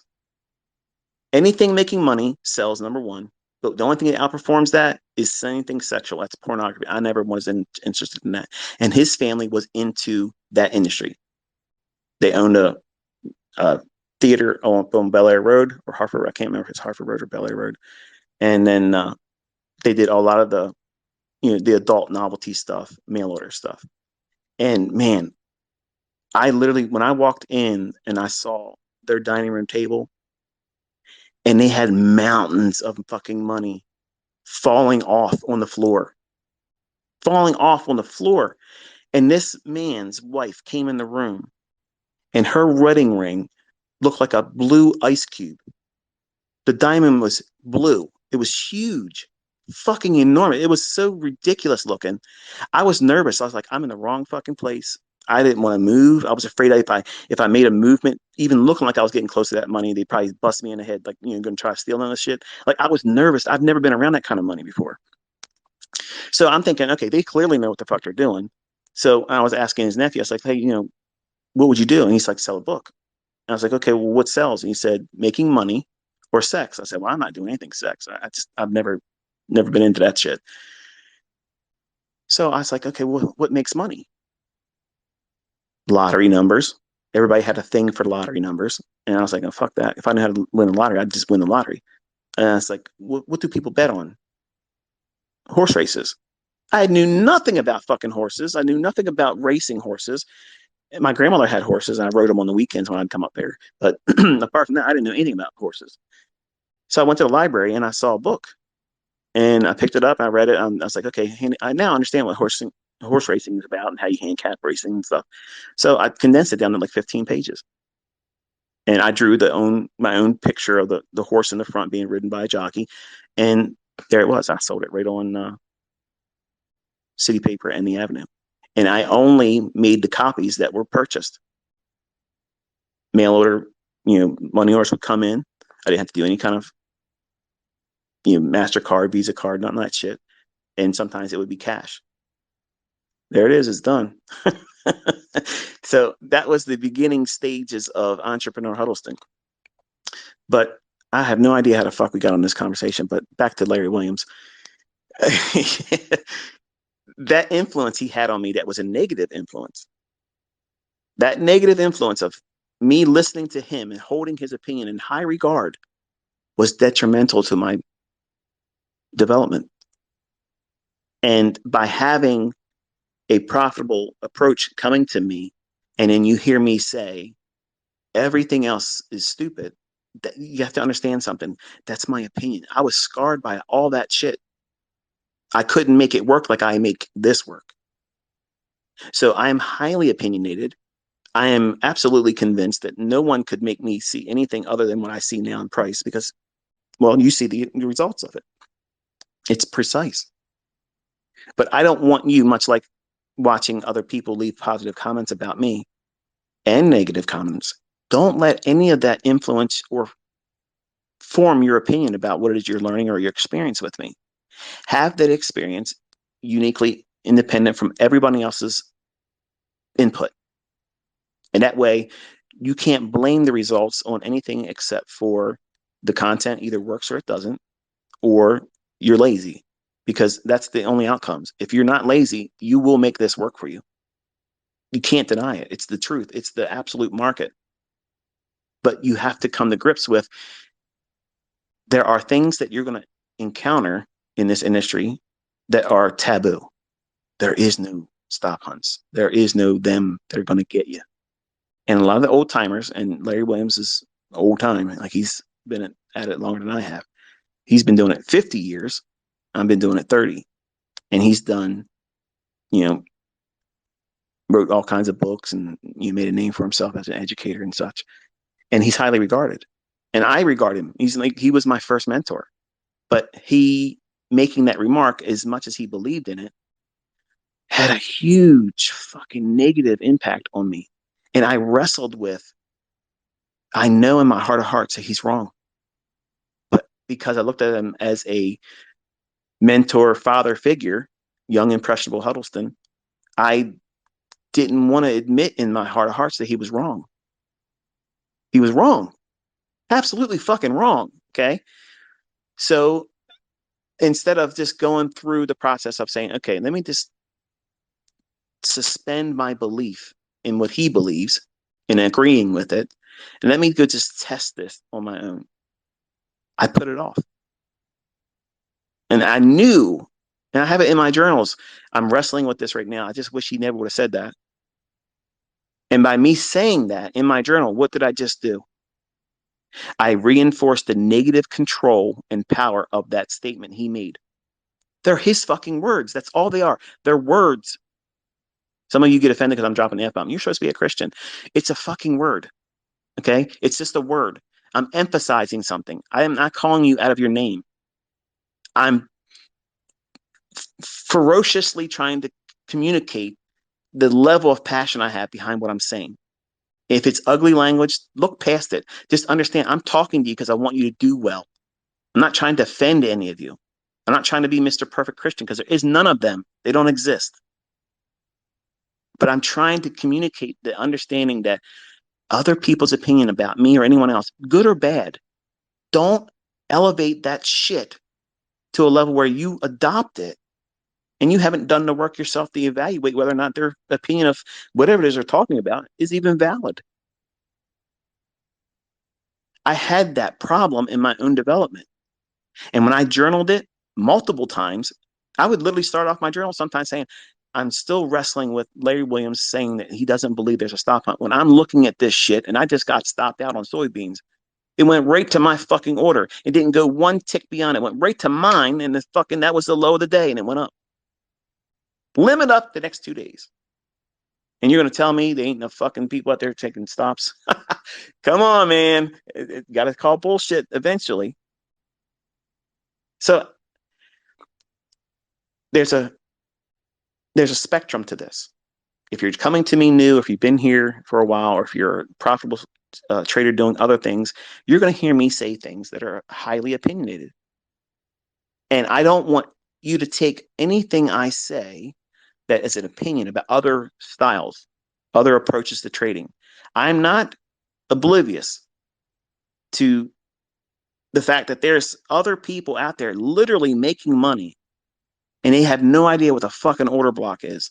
They have no idea what a fair value gap is. They have no idea about any of this shit I'm teaching you. And yet they're profitable. I'm aware of that. But I have to be me. And I'm sure when Larry Williams said what he said, he had well-meaning intentions as the encourage his students, like he was initially dealing with me. I was like, okay, so no one's going to get my stop loss. Because as soon as I understood what he was teaching, a stop loss order was going to protect me from losing more money, but I'm going to lose money. Fuck that. I don't want to put that in there. Because if I'm doing this, I should be right. That's what you're expecting to learn as a trader, right? Everybody comes to that conclusion when they first come here. Not just to me, to anybody trying to learn how to trade. When you buy a book, you're thinking, okay, he's going to teach me how to not take loss. You're going to teach me how to never take a losing trade. Nobody has that. Nobody has that book. Nobody has that course. Nobody has that mentorship. Nobody has that secret technique. You're going to trade with my concepts. You're going to have losing trades and you're going to have winning trades, like anything else. The difference is when you are wrong here, you're not going to be going back and trying to form fit what setting on your indicator would have avoided that. You fucking lost. Next trade. It doesn't mean anything's broken. It just means you had a human error. You did something wrong. Own it.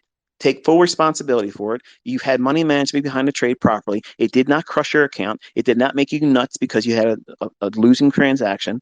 It just means, guess what? You got a flat tire. It sucks. Suck it up. Get on the road again. It's simple as that. But you're going to make it bigger than it really is because you're bringing in what? Preconceived notions to, hey, every trader that makes money never loses. That's how I went into this. Because I looked at what Larry Williams did, being promoted back then. Oh shit, he took $10,000 to $1.2 million in 1 year. And then when I found that he was over $2 million at his equity high, that was it. Nobody could have told me anything bad about him then. And here's the thing. He lost more than half of that equity high. And I didn't even see it like that. I held on to the fact that he got it up to 2.2 million. Hey, he did 2.2 million. He didn't go home with 2.2 million. He got there though. Now, as a trader looking back now, more mature, I can appreciate the fact that he went from 2.2 down to 700,000 and back up to 1.2. But at the time, as a young man, it completely went over my head that he was at 2.2 and lost all the way down to 700,000. That to me is much more impressive to come back from that drawdown and still come out with 1.2. But the fact that in my infancy, not even recognizing that level of drawdown, like I didn't want to see it as a bad thing. And that's why I don't want you all to refer to me as the greatest of all time, the GOAT, the king. Number one, that builds an expectation that's unrealistic. Because I am not infallible. I do things incorrect. I do sometimes not do it right. And that doesn't mean that you can't learn from me. It doesn't mean that these concepts don't work. It just means that I am human. I have a lot of things that go against me. And you get to hear these character flaws when I'm doing these live streams and Twitter spaces where there's no filter with me. And you literally hear and experience the mood swings that I go through. And these are, well, they're not even at the extreme. Like there's times where I'm swinging crazily and I can't control it. Bipolarism is very difficult to live with, and it's really hard for the people around you. And trading with it and teaching with it, to me, I'm astonished that I'm effective at all, because I know how it's hard for me to listen to certain people, and I know how I can really like to listen to certain individuals, but they have nothing to offer. And then there's some people that you'll listen to that you really can resonate with, and you can just like listening to them. And I know I'm not the cup of tea for some of you, and I wish I could fix it, but I can't. And just try to take me out of that. I'm just a conduit. Go to the content, study it, take what you need to make yourself better with it, and just keep me abreast as what you did with it. That's all I'm asking for. I'm interested to see what you do with my life's work. That's all. And already you can see some people are already are doing amazing things. And to me and my family, we're actively interested in seeing what all of you do with it. This year, I believe, will be a monumental experience for all of you. It will be for me because I'm trying to do everything I can, but I'm not short on realistic expectations, knowing that I will still meet with failure in some of you. I won't connect the dots for some of you. And if that happens, my last request would be for you to give it some time, take some time away from it, and come back to it later on and see if it doesn't do it for you then. But at least try to be there when we're doing the live sessions, because you'll see it and you'll hear me talk about it, and I'll explain what I'm seeing and what it should do and what it shouldn't do. And don't discount the fact that it's on a 1 and 5 minute chart, because everything I'm talking about is the same thing every time frame is going to do. When you see what I'm referring to, it'll make much more sense when you start back testing and looking at old data. It'll literally leap off the chart at you, and it'll feel like, you ever seen a stereogram? If you've never seen a stereogram, some people can't see a stereogram. What it is if you look at a picture, and it's usually made with like dots or some kind of um, pattern. And if you look at it casually, it just looks like, okay, well, there's nothing to that. But if you let your eyes relax, almost feel like you're crossing, there's a three-dimensional image that'll come to view. And when you have the experience of, once you understand what I'm teaching you, you'll look at the charts and they'll be just like that experience the first time you see a stereogram. And probably some of you right now, if you're Googling, what is a stereogram? If you've never had that experience of seeing one, it's really neat. And some of them are pretty lame once you finally see what they're hiding. But they'll draw like a picture of a horse. There'll be an image of a horse or a fish, or it could be a word or whatever. Something's hidden inside that picture. And when you finally see price for what it is, on the days it's going to do certain things. Like, for instance, the other day, not yesterday, like, well, not the day we just finished, but the previous day, where I gave you every level for the day, and it ran up, closed in the 60-minute fair value gap, broke down, went back to the opening gap, and down into the fair value gap that's shaded in blue. Like, it did the whole full Monty that day. Every level I gave you had something to deal with that individual day.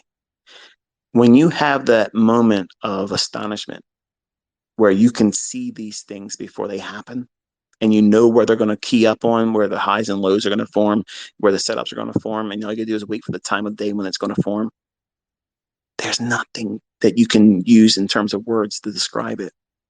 It's that moment of what feels like real magic. It feels like all the planets aligned, like everything finally makes sense. And it's a weird epiphany that I still am always trying to find a way to articulate it. And I can't, because none of the words I could string together won't even come close. It feels like you can finally see it. The thing that you don't even know what you're looking for, which makes no sense, you listening to me right now, and I'm hearing my own words. It doesn't reach far enough. It doesn't, because it gives you a sense of empowerment that when you experience it and you start living it and you can see it repeating all the time, if you communicate the level of confidence you have in it, you're going to sound arrogant too. You're going to. And at some point, you're not going to give a fuck what people think because you don't have time to explain it. And at 50 years old, I don't have time to explain it. Okay. I don't have a way of explaining it where you're gonna have to experience it yourself. And some of you have been experiencing it. Students that have gone through mentorship, they have experienced it. They make real fucking money. They don't give a shit whether you believe them or not. They don't give a fuck. They don't care. None of that matters. Their life is completely and permanently fucking changed for the positive. They don't give a rat's ass. Who's making videos about what?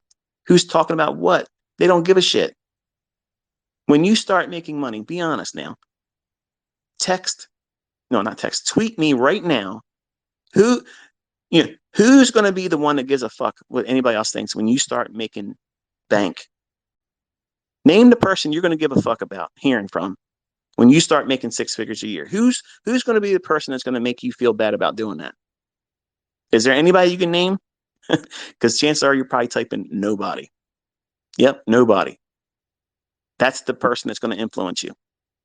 Because none of this is going to matter. Anybody's opinion about what you're doing when you're being successful matters not. And there's nothing wrong with living like that. Being successful is always going to have some measure of other people being angry that they couldn't do what you're doing. And now they've cultivated this mindset that if you can do it, you owe everybody else a piece of it. Because it's not fair. Equality. Here's the equality. I'm giving it to you for fucking free. You all have the same advantages. So do it. Do it. But once you get there, don't be stingy with it. Help other people. Do something nice for other people. I want to hear about that.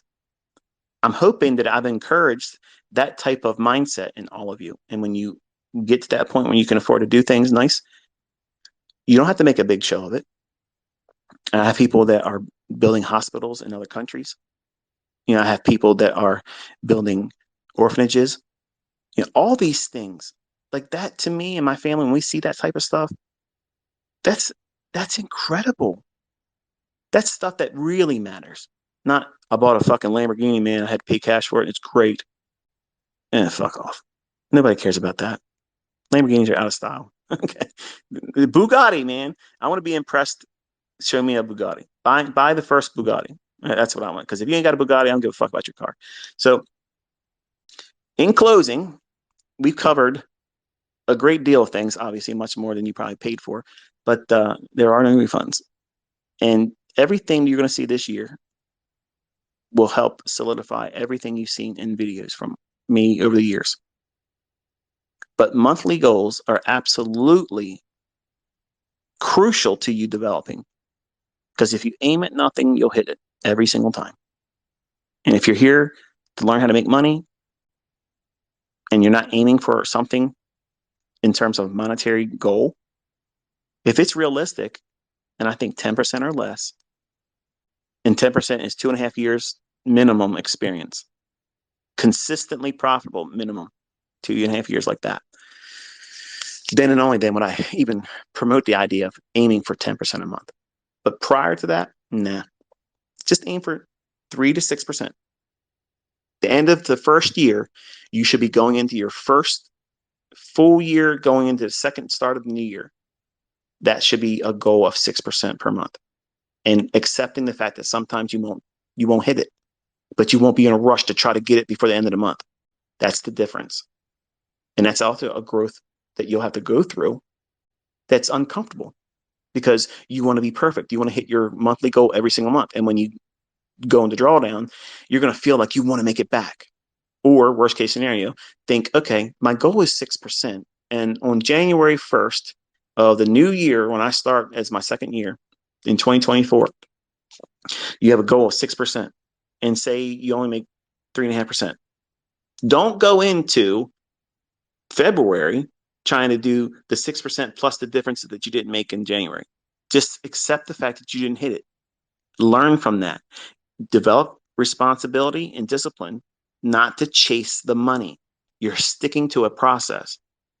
Are you going to be mad if you have a six-figure account, $250,000 funded account, and you made 3.5% in January, 6% in February, 4% in March, 1% in April, 6% the next 3 months after that, and then 2%, maybe break even on a few months the rest of the year? Is that a failure? Fuck no, it's not a failure. You will not go into a tailspin because you're not losing your mind about losing a trade. You're not in a rush to get it back. You're not trying to do an Olympic feat. You're doing realistic expectations, aiming for something that's logical. Think about what the industry teaches: 2% risk. That's too high. It's too high. You don't need to do that. You don't need to do that at all. You can do 1% or less than 1% and make all the money you'd ever fucking need. But the problem is you can't see it because you can't see consistency. Consistency doing the same thing. What's the same thing? Your multiplier. The very thing, that pattern that you look for all the time, that you're going to place money behind. And the money management does the heavy lifting. How many Big Macs did McDonald's sell? Who the fuck knows? A lot of them, right? They make a Big Mac the same fucking way. They've been making them the same way forever. My mom used to eat them all the time. I don't eat McDonald's fucking food, but I don't even call it food. But that Big Mac is the same shit sandwich that it was back in the 70s when I was seeing it the first time as a young boy.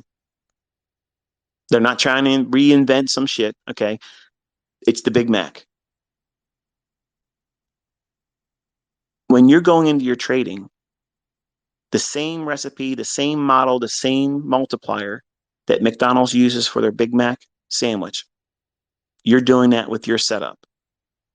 You're not trying to make a fucking Big Mac a Whopper, okay? You're not trying to make it a fucking, something other than what it is.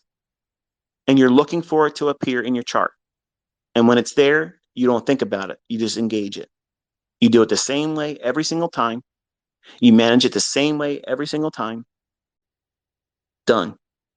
The same measure of percent in terms of risk you're putting on the trade each time is the same. As your equity goes up, you're going to be risking more money, but percentage wise, it's the same amount of risk per equity. That's the benefit of having money management do the heavy lifting. You're doing the same thing all the time. And as the money goes up, the effort and results are compounded because of more equity and more leverage being placed behind the trade. But you're not increasing it exponentially in terms of percentage per risk. It's just the amount of equity being allocated in that percentage. As equity goes up, your leverage will be going up. So your position size will be increasing, but the measure of risk is never increasing. Monetarily, it is, but percentage wise, it's not increasing.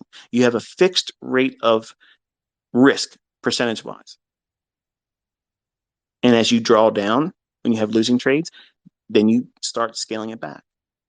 And that's the reason why you want to have it like 1% to 0.75%, because that gives you framework to do what when you have a losing trade? Cut your position in half. Now, you can go in with the lowest level of leverage and start there. There's nothing wrong with that either. But I like to have a little bit of a horse in the race. And 1%, 0.75%, I think is doable. It's not exposing you to obscene amount of risk, but you can still can blow your account doing that over and over and over again, losing control, having a number of trades that you're willing to take in a day, and knowing when to stop. Like they're all rules that you have to have. And that's all part of what makes your multiplier, your setup, your pattern, your unique model. There's things you have to bring to it, not just simply, oh, I'm looking for fair value gap after a shift in market structure and looking for, a discount or a premium array to attack.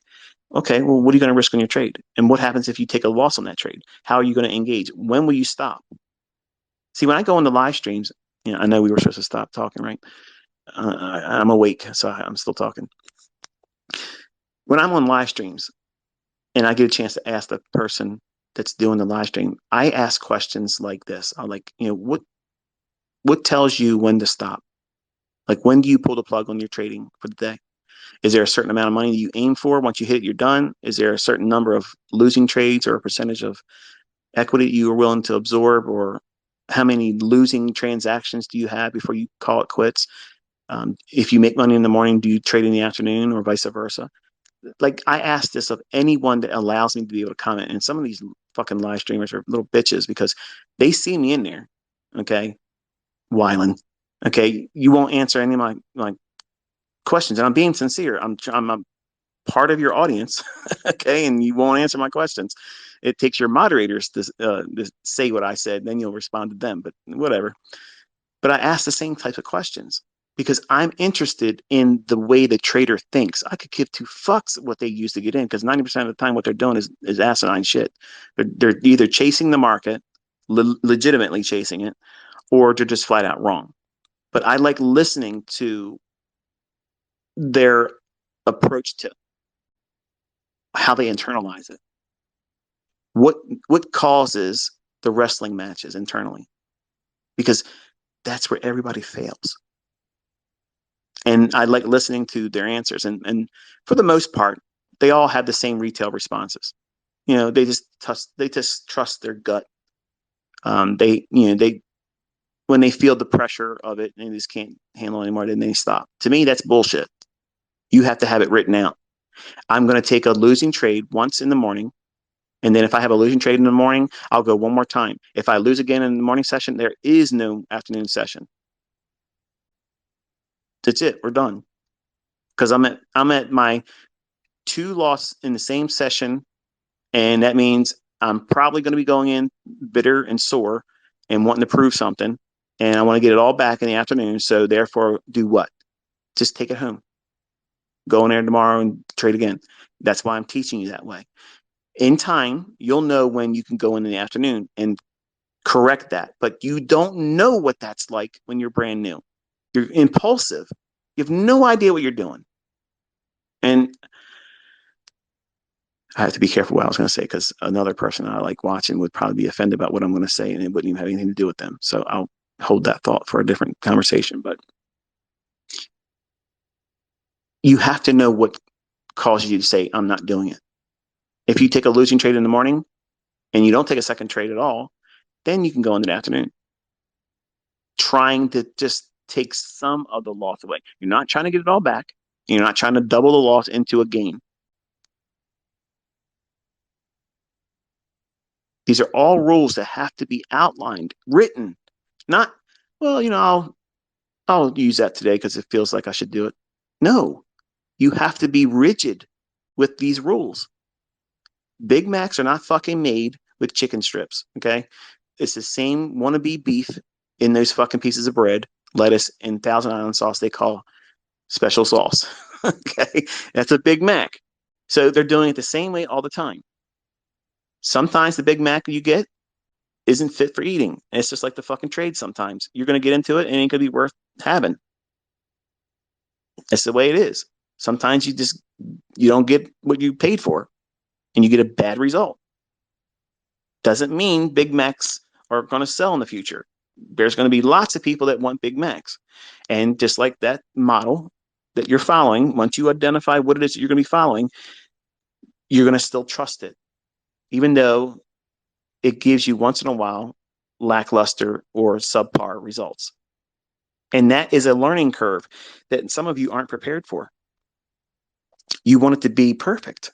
You want it to be painless. You want it to have no adversities coming through. Walking through the door and it's just right to the penthouse. Fuck that. No, nobody has that experience. Nobody have ever had that experience. And you're not going to be the one that gets it. Even if I was to sit down with you personally and trade live right next to you, you still would have adversities. You're going to have uncomfortable periods where you're not going to know. Like, think about it. When I'm doing certain things in videos, like, how did you know this? And how'd you know? And I'm expecting you to talk about, hey, that entry pattern was framed on this logic here, and your stop loss was framed on that. And how'd you get to that target? You're worrying about other shit. That's the least important thing. Why didn't you use that fair value gap versus this one? When that question you're asking is actually answered in the 2022 commentaries. You got to get past the first couple videos, folks. You got to watch them all. That's why I put it in there. So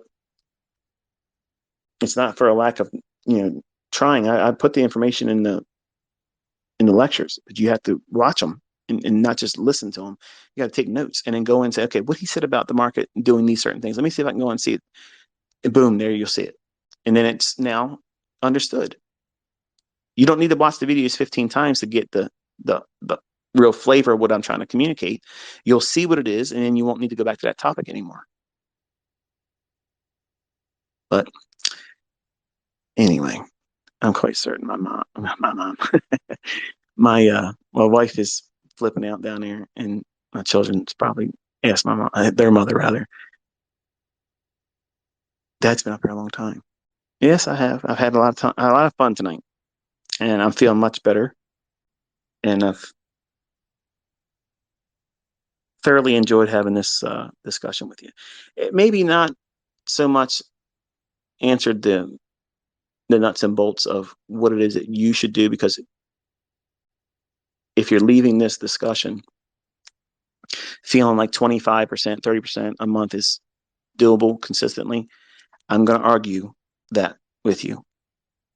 Because if you're starting out just now and you think that's a goal for you to be trying to go for right away, don't do that.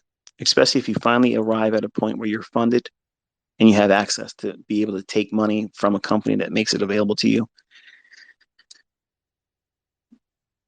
Be comfortable with doing the least in the beginning, because it's so easy to ruin it for yourself. And it's such a hard thing to climb back out of. It's much easier to defer instant gratification trying to do a lottery win or a big windfall victory, because once you suffer that, it stays with you. It's something that will plague every decision you ever make going forward. I can't tell you how many times when I put a trade on, as soon as I push the button, sometimes I'll have a flashback of something I did in another market decades ago. And I wasn't even thinking about that market or that even remotely happening in recent weeks, days, or months. But something triggers a memory, and I'm like, oh shit.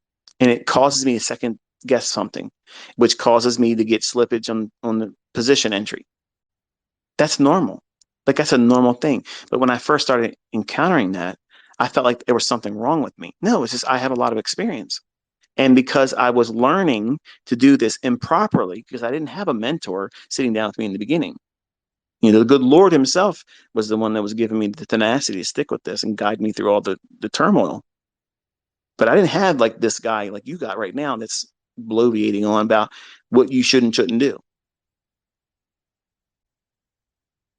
And it's hard to climb out of that, well, pit once you place yourself there. Even if it's a small little drawdown, there isn't enough encouragement to fix that stain that puts on your career as a trader, because you all want to walk through with perfect linen, no soil, no stains, no tears in your garments. That's not going to happen. You're going to get beat up. You're going to get a black eye, a deviated septum, broken ribs, might lose a couple teeth. You're going to lose some hair. It's going to gray. You're going to have all kinds of struggles the longer you do this. And it's all part of it. And you got to know what you're getting involved in, because it's not all peaches and cream here.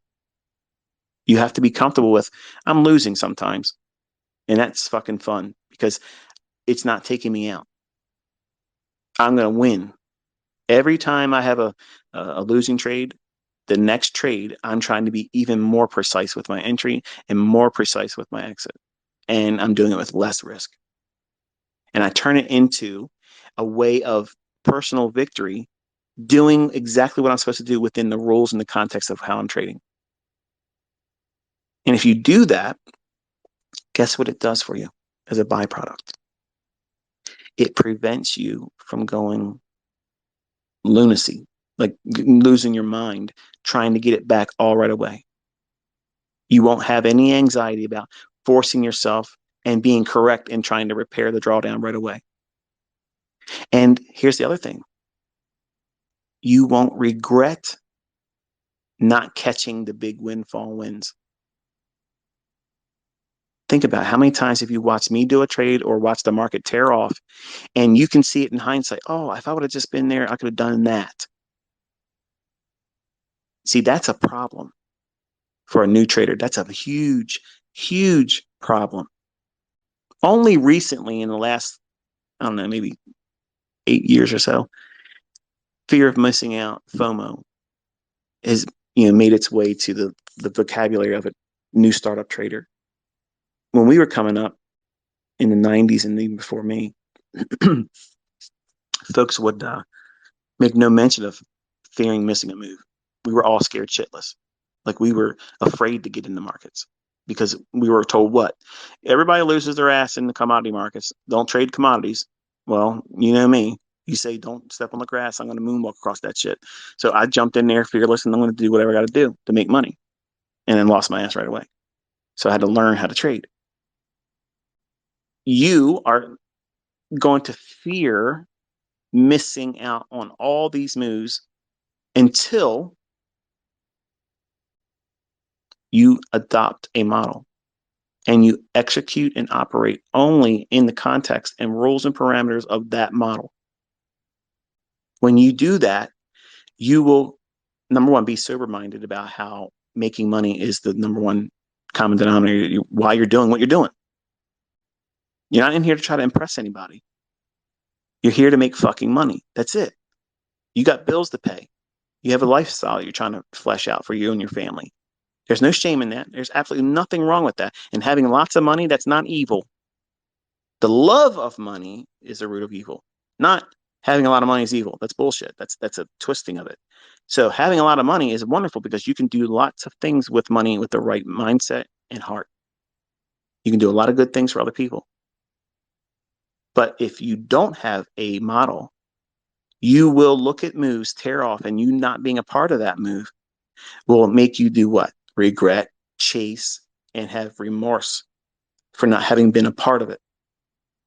And that fear of missing out on the next one will drive you crazy. But now, if you have a model that tells you, I'm engaging, I'm only going to get this many points during this session. Once I get it, I'm stopping. I'm closing my fucking charts. I'll come back in the afternoon if my model says I can. If it says no, I close it and I come back the next day. And that makes you money. And you're not worrying about anything else outside of that because you're keeping your focus on following the fucking rules. If you follow the rules when you're driving your car and you follow all the laws, you don't speed, you stay on your right side of the fucking road, and the next person does the same way. And as long as there's no weather issue, chances are you're probably going to arrive in one piece. Change any of those circumstances, and guess what you've invited? Chaos. And chaos likes to come in there in an astonishing manner. Sometimes much more expensive than you've ever imagined it would be. And yes, the same thing you'll get in your trading. If you open yourself up to things that your parameters and your rules are meant to protect you from, what's it protecting you from? Yourself. See, the broker isn't going to do anything to you. The market is not going to do anything to you outside of what you allow. It can't take anything from you if you don't enter the trade. It can't take more money from you than you've allowed it to through leverage and your stop placement. Your broker can't make you put the trade on, and your broker can't make you take the trade off unless it margins you out. So who's really running this shit? You are. But everybody, when they first start, they like to find the fault with somebody else. Oh, this guy taught me bullshit. This guy didn't teach me this way. Oh, my broker didn't let me do this, and I did that, and I did this. No, own it. You fucked up. It's a learning experience. Grow from it. How do you present a, a track record of consistency without having a rule based model? I don't understand that because I'm not impressed with somebody just winging it, putting trades on sometimes with a stop loss, sometimes not, and only coming out of drawdown when you have the highest level of contracts you can afford, even if it's real account. That to me is not skill. That's just somebody that's just trying to dig their way out of a pit. And that's the extreme of it. And you don't want to open yourself up to any of those types of things because they're avoidable, number one. And it's all rooted in public image, whether it be your friends and family and coworkers or the circle on your social media platforms, whether it be Twitter, Instagram, Discord, Telegram, whatever the hell it is. You know, those people are not going to increase your bottom line. They're not. But guess what they can do? They can affect it adversely because they're going to influence you into making you feel like you didn't do enough. You didn't impress them. You didn't have enough size on that position to warrant a like or a comment from somebody or a reaction from someone. If everything you're doing in your trades is geared at trying to get public acceptance or my acceptance by a like or a retweet or something to that effect, you're doing it wrong. It doesn't matter what I think or anybody else thinks. Did you follow your rules? Did your model deliver like you expected it to do? Did you manage risk impeccably? If you've done that, do the same thing the next time. And that's all it fucking matters. That's it. That's all this is. That's all trading is. You're keeping the bullshit out. You're not letting toxicity come in, whether it be from your friends and family, coworkers, or social media. See, social media is that fucking relative that comes to the fucking Christmas party and shit that you know damn well every time they come there, they're drunk, they're disorganized, they're dysfunctional. They bring all the bullshit. They're the black cloud that comes in there, and every horror story that can be talked about, they're the one bringing it. And you feel like they've sucked the life out of the entire experience. That's what social media is. It's the unwanted cousin that you didn't want to have show up at fucking Thanksgiving. That's what social media is. And you all love them. You keep signing into it, loving it because you're addicted to that drama. You're addicted to that bullshit. And none of that's going to make you money. None of it. It'll distract you. You'll miss trades. You'll worry about bullshit. And the whole time, the market just presented something that you just missed. So you're going to have to be a guard of your attention. Who are you giving your time to? Are you giving your time to someone that's actively pursuing a better outcome for you? Or are you watching somebody that's trying to sell something to hopefully get money out of your pocket into theirs? Have you listened to other people pour themselves into you like you're getting right now for free? And this is real world shit. Like I've lived all this stuff.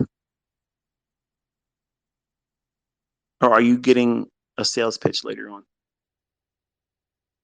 A coupon code, some horse shit, something you don't need. Okay. You only need the open, high, low, and close. That's it. Some logic as to why it should run to a high or a low or a fair value gap above the price or below the price. Folks, that's it. That's the only four outcomes. If the market's going to move, that's it. If it's not doing that, guess what it's doing? It's consolidating. So now let's strip it down. Does it want to go higher? How do we know that? Did it take sell stops recently? And is the weekly chart likely to expand on some higher time frame level? If it is, and those criteria has been there, then you wait for a time, 8:30 when news comes out, or you wait for 9:30 equities open, and you look for evidence of displacement to show you that it wants to go there. Once it does that, it's a shift in market structure. Okay, great. Use your fair value gap. Go in and go and buy it. put your stop loss where I taught you, right below the low. And then if you get stopped out, if you're going to take another trade, half of the leverage that you used before. What are you going to aim for? A short-term high if you're bullish, or a fair value gap above the market price that you are entering at. Once you get there, whatever that target is that you're aiming for, 75 to 80% of your position needs to be off. Done. Now, that's how you can do this model where you're aiming for several handles. Once you bank that, then leave a little portion on to see if you can get a runner. And many times you're going to find out that that smaller portion pays for in full some of your losing trades. So it allows you to smooth out all those imperfections in your performance. And that's something that you're going to want to have as a trader, something that helps you weather all that normalcy in trading, where you think it's a straight vertical line of everybody's making money. You're finding out that there's an up and down to this sometimes, and you need to be able to keep that down slope, the drawdown, managed. So it's not just managing profitable trades. You want to manage your losing trades. When you go into a losing series of incorrect trades, and you're going to have it, you got to be able to reduce the amount of leverage on your trades. So that way, when you're in a losing series of trades, you're reducing the next trade you take. It's half of what you put on in terms of leverage. So if you took like, for instance, you see me start with many times 6 contracts. That's $300 per point in the S&P. Then my next partial, unless I'm really aggressive and I know I'm on side, I'll go from 6 to 3 contracts on my next pyramid, and then from 3 down to 1. If I'm really aggressive and I know I'm on side, it means I know I'm on the right side of the marketplace. I had all the things I look for that would cause me to be bullish. I'm going to go in with 6 contracts, and then my next partial will be 5. And then my next partial going in will be 4, 3, 2, 1. That's pillaring.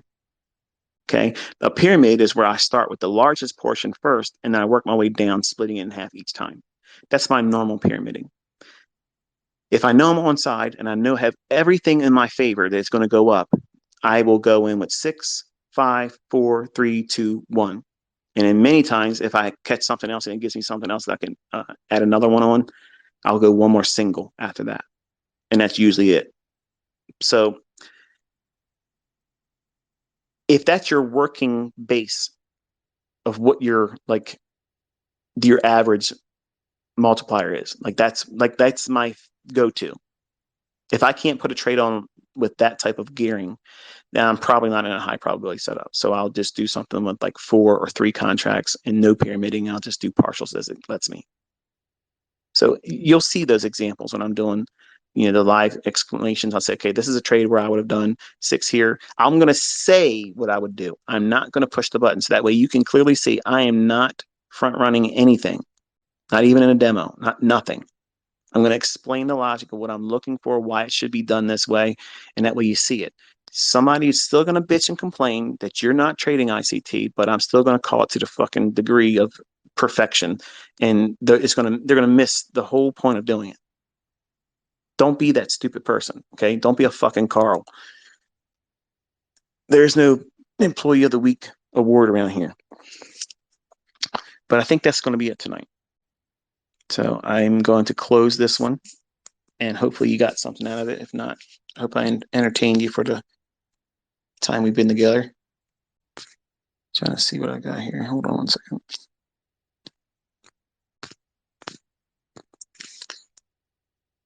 It's 1 o'clock in the morning. I've been going for 4 hours. It feels like I just fucking started. You want to go for 4 more hours? I can go for 4 more hours. Some of you are at work like, this motherfucker ain't stopped talking yet. No, I don't. I don't stop talking unless I'm sleeping. But anyway, I had a lot of fun tonight, and I feel so much better. And I'm hoping that you got something from this in terms of inspiration and realistic approach to setting monthly goals, why you should do it, and why you shouldn't do other things. And I tossed a lot of other stuff in here for no extra charge.